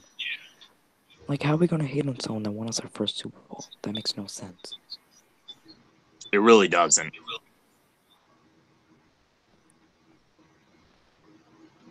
I'm not gonna lie. When Wentz got hurt, I was very upset at him. I really was. I thought he did a reckless move. I feel like move. I know this is sad, but I feel like it was just a fluke, honestly, because that shouldn't have happened. It was a fluke. But he put himself in that position. He should have done it. It was reckless. Yeah, but he was laying on the ground when it happened, so. And that Rams field is trash. I know. That's true. But I honestly feel like and and some Ram fans, when the game was over, they were like, they were chanting ACL on the bus when they were chanting ACL on the bus. They were chanting it the entire time in the stadiums too. So they can't even fill their stadium. They can't even fill half their stadium. Well, we got the last lap on that one. They were like, ACL, we got the last lap on when's that. ACL? It was like. Yeah, we did. No, I don't even think. No, I don't feel. No, if he tore his ACL, it was weird because he would have been laying on the ground, kind of like crying. If he tore it, it was kind of weird. Well, we beat New England and they did. No, how was Wentz still walking if he tore his ACL? Or maybe I don't know anything, but I'm just saying. I was pissed off at Wentz. I really was for a long time. I honestly think the Rams. I know it's kind of extreme, but I think the Rams purposely tried to injure him. I don't know, because it seemed like normally I wouldn't go that far. Normally you would wrap him up. I don't know. I don't agree with that. I don't believe it, but I wouldn't be surprised if that was the case. Well, you got to remember, like, I was around in '91, and so was Gamer. And when Randall Cunningham got cheap shotted by Bryce Pop, that was intentional. Randall was in the pocket, and Bryce Pop went after his knees. The Wentz thing is a completely different thing. He was scrambling recklessly. Instead of sliding or going out of bounds, instead of sliding, he tries to go through two defensive players with knee exposed. I can't really blame that on the Rams. He was trying to put his body on the line. Well, honestly, I blame it on Doug Pearson or someone. They should have just ran the ball. Yeah, they should have. Just put it, give it to Blunt, or give it to Jai, or give it to Clement, and just let him go. I was pissed at Doug I was pissed at Doug the next day. I compared it to Marty Mortway. It was like second down, I think, and then. Well, I know I never forget when Wentz got hurt. I was so upset that I didn't give it to him. I know this is kind of a. Do you think Wentz would have won the Super Bowl if he was healthy? Yes. Yes. Yeah. Because some Eagles fans, like the realistic ones, like they might say, Wentz might not have won the Super Bowl. Like he might have pulled a golf. Like after they're golf. Stupid dumbasses. They're stupid morons. But the thing is, the whole team of the Rams was young. Wentz had veterans around him, so it's different. Let's put it this way. Nick Foles put up 41 points in the Super Bowl. Carson Wentz would have put up 60. There you go. I guess, yeah, but or put up four. I feel like Belichick. I feel like Belichick shat the bed on that day, like he really did. I remember that Ram game. I'd see. That was the worst moment I've ever experienced. Why would you bench Butler? Why would you bench Butler? It made no sense. Yeah, they'll forever make fucking excuses for that. It's like, nah, motherfuckers, you lost fair and square. But but then when we played the Titans, when Butler wasn't, Alshon Jeffrey was torching him left and right. So it's like even if they put him in, they would have still lost. So I know for me personally, I remember when Wentz got hurt, I didn't give a damn about the win. I really didn't. I was that dejected. I was like, I didn't care if they win or lost. If Wentz was, and when we found out that Wentz had a torn ACL, that really like pissed me the fuck off. I was hoping I was hoping it was a knee sprain. That was the worst. That was the best case scenario. That it was a sprain. Yeah. Because he was still kind of like walking. But even still, a sprain is still painful. The difference is he would have played in the playoffs with a sprain. There's no doubt in my mind he would not even play in the Super Bowl, but at least have him for training camp. Like you have to think ahead. So if it was I think he would have played in the Super Bowl with a sprain, but now of course you can't play with a torn ACL. Obviously. No. All right, guys, it was fun, but I gotta get going. It's getting late. Yeah. See you. Have a nice night. You too. It was fun. We gotta do this again sometime. Thank you for the link, by the way. Thank you for the link, by the way. I appreciate it. When do you think we should do it, like, again? Joey left early. Joey wasn't even talking to us that much. He was focusing on Madden. Yeah. I'm just glad I'm finally on this thing. About time. I have a successful YouTube channel. I should be on here. I don't know. I feel like I should start making videos, but I don't know. I mean, I am the Dennis Rodman of YouTube. I am the Dennis Rodman of YouTube. I should be on here. And I am. Finally. All right. The owner of the AF, do you think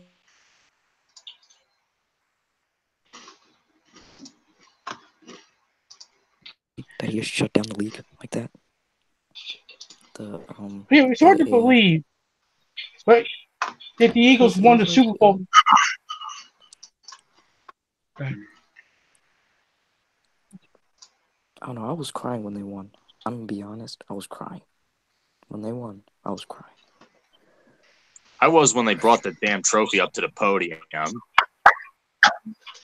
No, I started. I did off camera rather than on camera. I had a live reaction. When I realized it was real, when I realized it was real, it was like right around when the confetti started to fall and Nick Foles went on the podium. That's when I knew I started to cry. When they carried the fucking Lombardi up to the podium.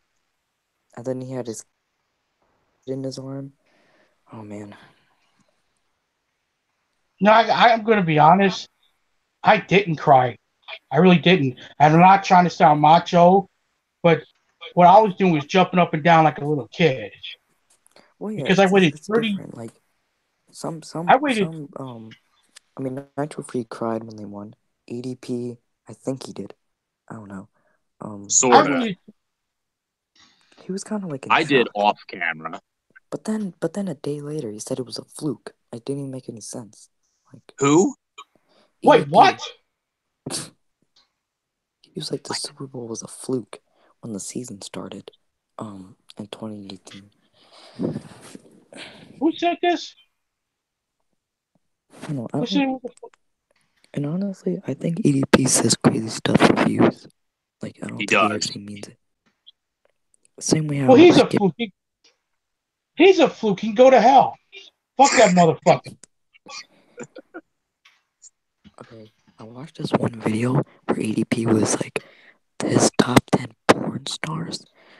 Oh my god, it was so cringe to watch. Oh, we made like a countdown of like top 100 porn stars. Exactly. Yes. He uploaded that, and he has.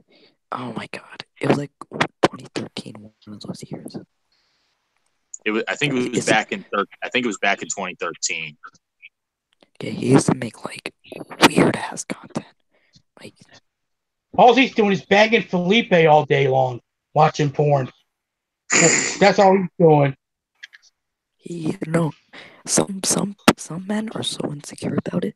I like it. He openly admits that he does it. Like, not even gonna lie. Eat a piece of horse's ass.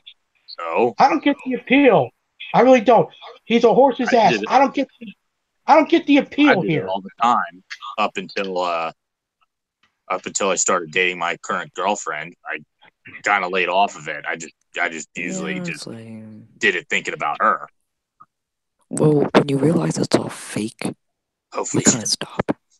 Hopefully she doesn't find out that I confessed that. She probably won't. When you know, it's like because all of it is kind of like staged. All of it, it's like. Well, there are actors. They're filming a porn flick. Yeah, it would be funny. It would be funny they got pregnant over an acting sex. I think they take birth control and all that. They don't. Yeah.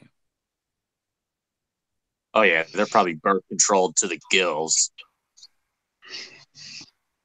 Don't want to get children, or even if they do, they probably put up for adoption.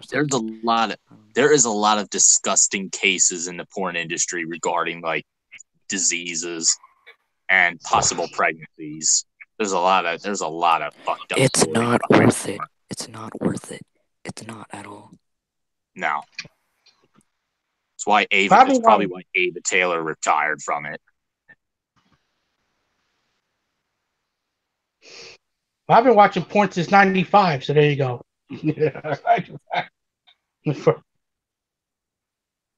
Like what, in the magazines and stuff? Because they have in the magazines. Yeah, I know. I remember back in the day, they used to call like swirling in the milkshake or something. I know. Kimball ever watched a porn flick, he would have a heart attack. Oh my god. Honestly.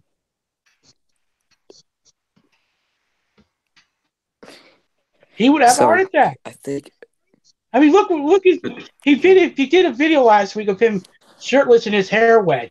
Who's he trying to turn on? Princess Gamer? What's he doing? What's he doing? What's he trying to? I mean, most of the audience members are guys, and he's trying to impress the dudes. I guess he wants to fuck Nitro Freak. I guess, but basically, I don't know. He wants to ban Nitro Freak. Nitro Freak has the balls to he's gay on video. All right. Like I sound. Is that Mr. Man Cave over here? For that. Yeah. What? That is. Oh, okay. Never mind. Weren't we talking about Jimmy earlier? Champ's Bird. Champs Birds, Chump Chicken Shit, Eagles Fugazi, Toothpick Poindexter, the Anorexic Anathema. Bro, okay, I was on Desert Channel. Just scrolling, and I found this video what a Eagles cringe, but a jackass looks like. Bro, when he's the way you sped up the video was much more funnier because it was like he sounded like a chipmunk. It was about him how we didn't get Le'Veon Bell. It was some dumb. Everything that fucking kid does is awkward. He was born awkward. I honestly think he might have. I honestly think he might have autism. Like, I'm not even joking. Well, if he does, I don't feel sorry for that motherfucker. No, I just think he's plain stupid. That's try and no, he sounds okay. Here's what I call. Okay, here's what I call a Eugene. No, he looks and sound. It's always like he's trying way too hard. He's trying to be funny. It always seems like he's trying way too hard. He's trying to be funny. I'm just saying. He's trying to be something he ain't. No, he joined this TTC. No, he joined the TTC, which is a dumbass group anyway. Well, strangely enough, the TTC actually don't consider him a member. TTC, I don't understand. That thing died years ago. There's a few current members that actually told him he ain't part of it. What do you expect from a kid who one of the guys that told him he was a member? Died years ago. Like, years ago. What do you expect from a kid that has a girl's ringtone on his phone? What do you expect from a kid that has wears an elf hat? There you go. Bro, have you noticed that he's shirtless every video? It's like, dude, either put some fucking clothes on or go join a gym, motherfucker. He's trying to impress the guys. That's what he's trying to do. He's trying to impress the dude. No, I don't know. I don't know why guys do that. Like, they act so tough and online, but when they're in real life, they're like... Well, Kimmy gets bullied in his school all the time. I don't know. If you're gonna say something online, you better mean it. I don't know. The thing that's so funny is that Kimmy better be able to back it up in real life. Exactly. The thing is so funny. The thing that's so funny with Kimball is that, he gets beat up in his school, so he thinks he can beat me up. He thinks he can beat Big D up. Desert and Joey, we're grown adults. You don't want to say, wait. What age is he? Like, what? Does he go to high school? He's probably a senior. Unless he's lying about his age. He probably is. He probably gets beat up by the football kids that are like 10 feet taller than him and like 100 pounds more than him. Yeah, the jocks. Yeah. The jocks probably kick his ass. I think he gets beat up by girls. How exactly? Absolutely. I don't know. Yeah. Maybe, but still. The thing is, in this situation, he's so delusional that he gets fucked up by his own classmates at his own age, and he wants to fight us. I think even a normal kid will probably beat him up. Just a normal kid. I'm saying, can you imagine any of us fighting him and what one of us would do to him? We're grown men. If we fought him, lucky. He's in the hospital. Is he 18 yet? Yeah. He says he's done. Because as soon as you hit 18 and you want to fight someone, you're the age. So, it's like. Well, if he was any younger, we couldn't do anything. He would press, but he's 18. Well, Kimmy fought getting beat up by his classmates was bad. Wait till you see what happens to him here it comes to Chester. No, and he wanted to fight. He wanted to fight Lord Brunson. Lord Brunson. What? He wanted to fight Lord Brunson? What? You mean, you mean the Lord Brunson, who's always in the fucking weight room, who formerly served in the military? Wait a minute. Hold it. When did this happen? When did Kimmy say this? It was on a live stream. Lord Brunson was making a live stream, trying to defend Fox 87, and he legit said that, and I think in his chat, he's like, on Twitter or something, like, and he said it in his live stream. Bro, I'm not even playing.